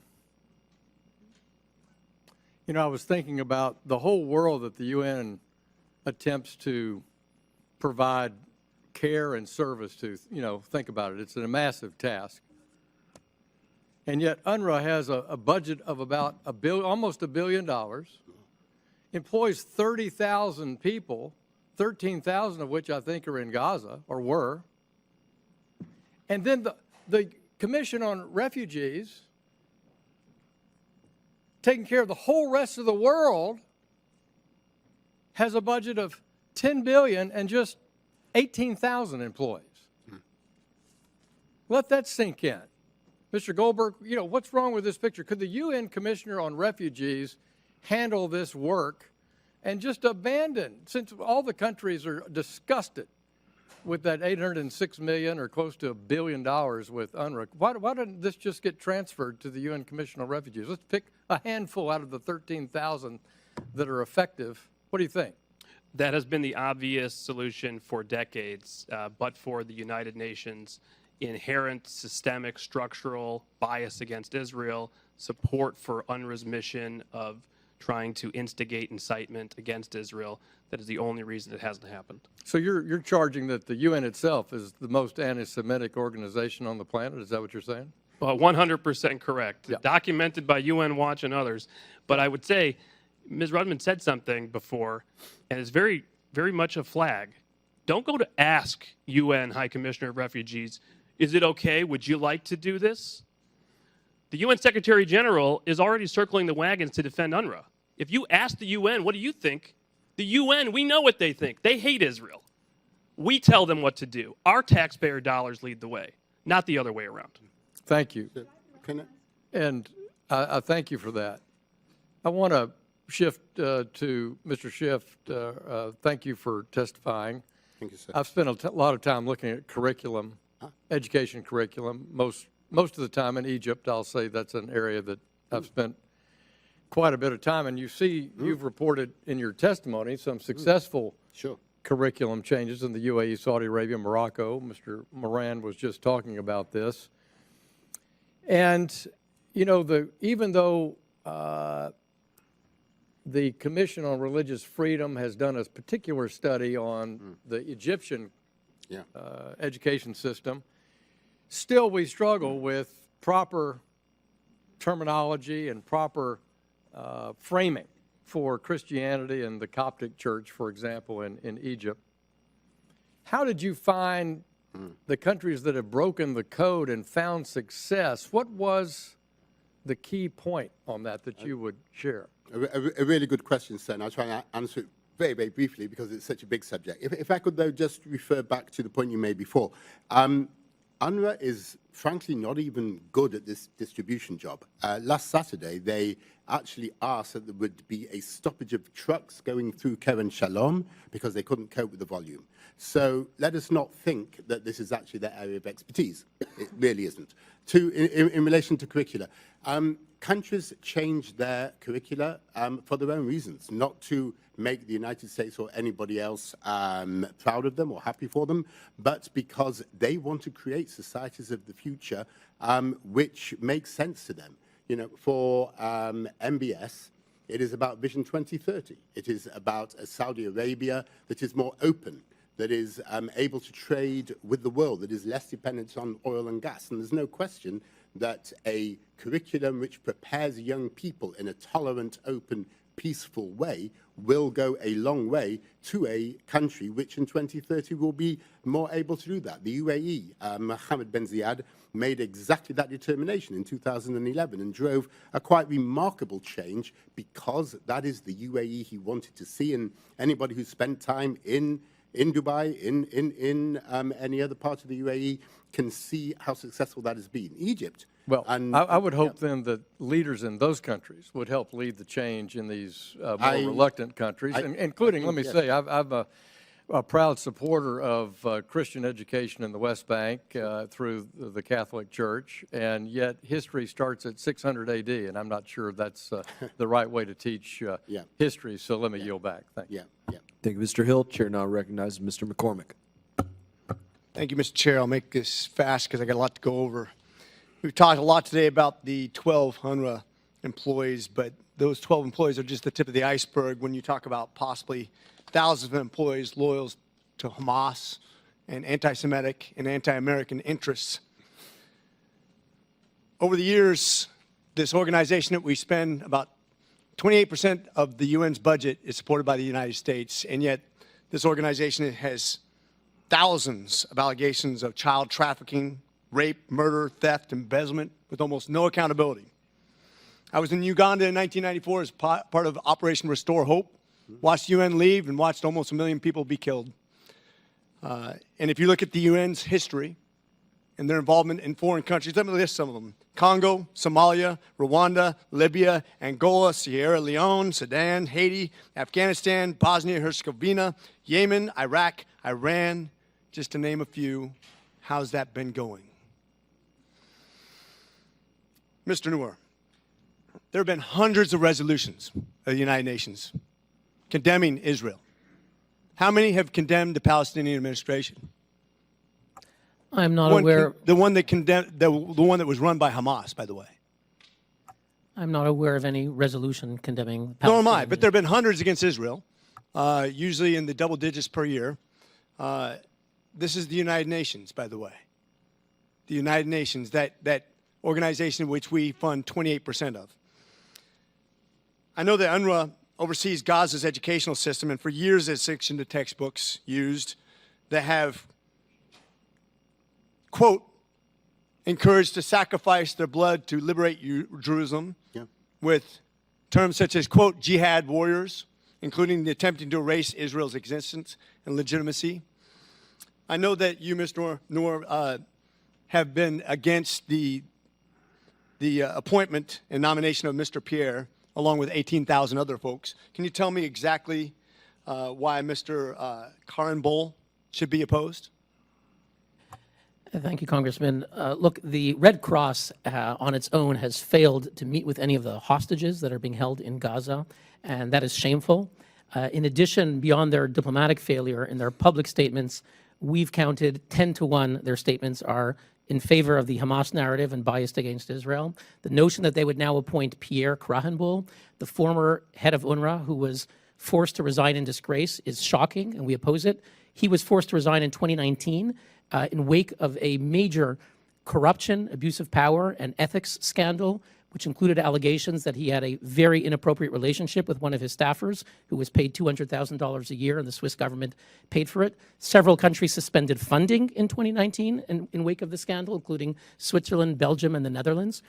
And his response was to say he was cleared of the charges, he claimed in a Swiss TV broadcast. He said it was a conspiracy. The implication of this broadcast was that it was a conspiracy between the U.S., Israel, and the Swiss foreign minister to besmirch UNRWA. But the reality is that even people who like UNRWA said it's false, that he was not cleared of the charges. The UNRWA ethics inspector, Lex Tackenberg, and Professor Ricardo Bocco, both of them leading supporters of UNRWA, said Pierre Krahenbuhl was not cleared of the charges. So the notion that the Red Cross would appoint this person is shameful. And I just want to say, in closing, that the Swiss newspaper Le Temps, Louis Lama, wrote 3 parts an investigation. He wrote that the allegations of corruption are all valid. There was terrible corruption in UNRWA, but no one wants to talk about it because it might help the U.S. and Israel in their criticisms. And so this is no why one wants to talk about it. I want to sum this up. We spend about $13 billion per year right now on the United Nations, the leading funder by far. And this is an organization that has tons of corruption, tons of appointees that are anti-American, anti-Semitic. I want to call not in just to question what we spend on UNRWA, but on the United Nations in general, a top-down review. I'm talking about all spending. I'm very much in favor of ceasing all spending until they get their stuff straight, until they prove they're not corrupt, until they prove they're not anti-American, anti-Semitic. If you want to help people out of trouble, whether you be in Gaza or Palestine or anywhere else in the world, how about we start with organizations that are not corrupt, not anti-Semitic, and not anti-American? That's a better investment. It is a time for a change. It is a time for a choice. And let's start there. With that, I yield. Chair now recognizes Mr. Issa. Thank you, Mr. Chairman. Ms. Rudman, you had several things you wanted to answer, and no one's asked you a question in a while. So I'd like, with your distinguished career at the State Department, State Department has about a $70 billion budget. You controlled, in your time, about a $1.8 billion budget, plus or minus. So you're familiar with large budgets, you're familiar with development, and you're a specialist in the Middle East. Is that a fair reducing of your long career? Thanks, I appreciate it. I was actually only at State for a couple of years, the State and AID role, which you're referencing. Right. But I spent a lot of time working on budgets. That's fair. Right. But, you know, looking at your history, I want to ask you some questions because I'd like to touch on something which is the day after. okay, we're not going to give UNRWA another penny during however long this kinetic conflict goes on in the region. And when we go to start up again on the people of Gaza, the 2 million people of Gaza, things are going to have to be different. So from your State Department time and your private sector time, is it fair to say that, and I'm going to ask everyone this question, is it fair to say that there are sources of people who can be skilled educators who can help teach the children of Gaza in a balanced way what the world is and could be? Yes. There are sources of people, including many Palestinians in Gaza, if you didn't have Hamas as the de facto rulers. Well, I'm going to agree to disagree on that group being able to do it unless they're supervised at a very close level by people who have a demonstrated history that would say they're not going to go down that road. I'm not going to disagree with you that in any program, and you've seen some of them, we generally have some local employees. As I like to say, I have no problem with someone carrying a bag of cement, in a construction project being a local. I do have a problem with UNRWA overseeing goods and services coming into Gaza that got used to produce weapons that were stored in their facilities. So I'm going to ask the same question, Mr. Goldberg. And for that matter, any other witness for a moment. You are critics of UNRWA, but you're also critics of everything that has been taught to a generation of people in Gaza. In a short way, isn't it fair to say that if America is going to take a leadership, there are two things we have to do. One is we have to find the supervisors for the teachers and the teachers who will teach the next generation of Palestinians other than hate.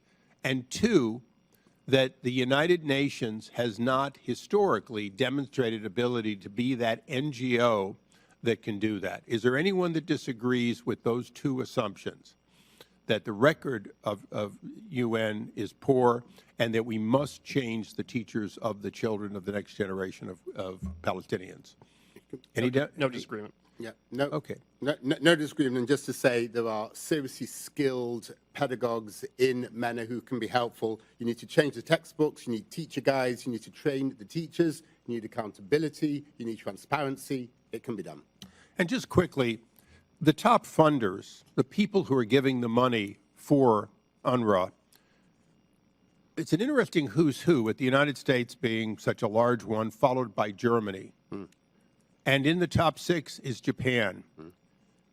What's amazing to me is a vast amount of the funding comes from Germany and Japan. It comes from countries who themselves went from teaching hate to, in a generation, being leaders for freedom and democracy. Is that fair? And Ms. Rudman, I'd like your answer on that piece of history is well demonstrated, that we as Americans have led the proper training and emergence of democracy in the past, and Germany and Japan are good examples. I think they are good examples. I would note as well that the United States provided tremendous assistance to help them in getting to where they needed to go. But we did it, and this is my closing question. We did those conversions of the Italians, the Germans, the Japanese. We did it led by Americans, staffed by Americans and other allies, and then at a local level, we vetted and found people who would cooperate with us and be part of it. That was what, both in the European and in the MacArthur area, made the difference. Is that the model that we should be considering for the day after this conflict? Yeah. So, yes, absolutely, and I think there can be involvement in many countries in that.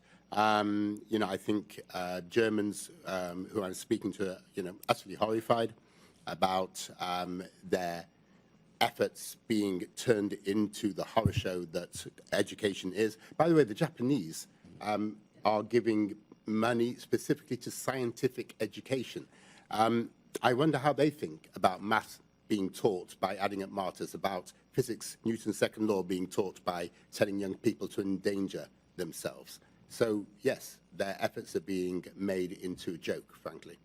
Ms. Rudman, is that, as a closing, is that something that all four of you can agree that that model and that approach should at least be given serious consideration by our State Department? I would support it being given serious consideration. I prioritize a little bit differently the immediate day after, because I think getting basic needs into people, there are not buildings for people to be taught in, there are not buildings for people to live in. And, Mr. Chairman, I think we not only agreed on what I asked to agree on, but I would agree with the gentlelady that, in fact, the day after will have to be comprehensive. We can't teach people to give up hate if we cannot help feed them and house them. And so I look forward to this committee, which has the lead role in that day after. And, Chairman, thank you for your oversight, and I yield back. I thank the witness for the valuable testimony, members for their questions. Members of the subcommittee may have some additional questions for the witnesses, and we will ask you to respond to those in writing. I now recognize Mr. Crow for any closing remarks that he may have. Thank you, Chairman. Thank you for convening this meeting, and to our witnesses today for the very robust discussion. I'm going to keep it short because we have votes that we have to run to, but the bottom line for me is I'm deeply troubled by the allegations against UNRWA, and believe that those allegations must be addressed, and that very well may take the form of disbanding and replacing it with a different entity. But I'm equally as deeply troubled by any action that would further deepen the catastrophic conditions on the ground for innocent civilians, right? So for me, the issue is very simple, right? How do we address these allegations in the challenges that have been well documented, but make sure that we continue a flow or increase a flow of aid to the suffering Palestinians in Gaza. And I look forward to working with everybody to try to figure out what are the solutions to get us there. And we need to bridge this, right? Because there's a timeline challenge. If we cut off funding to UNRWA, I think there's a very real debate. And I frankly don't think that there are entities right now that can fill the exact services that are being provided by UNRWA. So how do we bridge that gap is the challenge, to make sure that people that are starving now don't die. With that, I yield back. Chair now recognizes Mr. Smith for a closing statement. Thank you very much, Mr. Chairman. And without objection, testimony from Dr. Debbie Sofrin, who is the first child advocate, I should say, for the Wiesenthal Center. We made a part of the record. And I want to just point out for the record that decades ago, Dr. Sofrin, who's a pediatrician, brought to my attention some of the most horrific things that were happening by UNRWA, which just blew my mind in terms of the hatred that was being conveyed to these children. And again, you got to be taught. They're being taught, and they'll keep getting taught. You know, we and you, Mr. Goldberg, you made a very good point about how we know how to set up emergency situations for refugees. We've been doing it forever. And the United States takes a lead, not just in funding it, but doing it. I remember when the Kurds left and Operation Provide Comfort, they got onto the border of Turkey. Our military, in that case, especially from a humanitarian point of view, provided food, clothing, medicine, and saved the lives of so many people. There are ways to do it. Hamas is disgraced. So is its proxy, or its identical twin, and that would be UNRWA. They have disqualified themselves. And if we can't, during this terrible time, when they have proven themselves beyond any reasonable doubt to be absolutely anti-Semitic, but even more than that, they have taught these kids to hate. That cycle will never be broken if we, in any way, shape, or form, countenance any further support for UNRWA. Let's find the alternative. Let's do it. Let's put our minds to it and our money in order to save lives and to save these children from child abuse. Thank you, Mr. Smith. I now recognize myself for a closing statement. I want to start by a word of thanks for many. I want to start by thanking President Trump, #1, for being the first to have the stones to defund UNRWA. He went out there and he did it. He saw the writing on the wall and he went out there and did it. I want to thank the witnesses for their testimony today, which show to have been a correct course of action.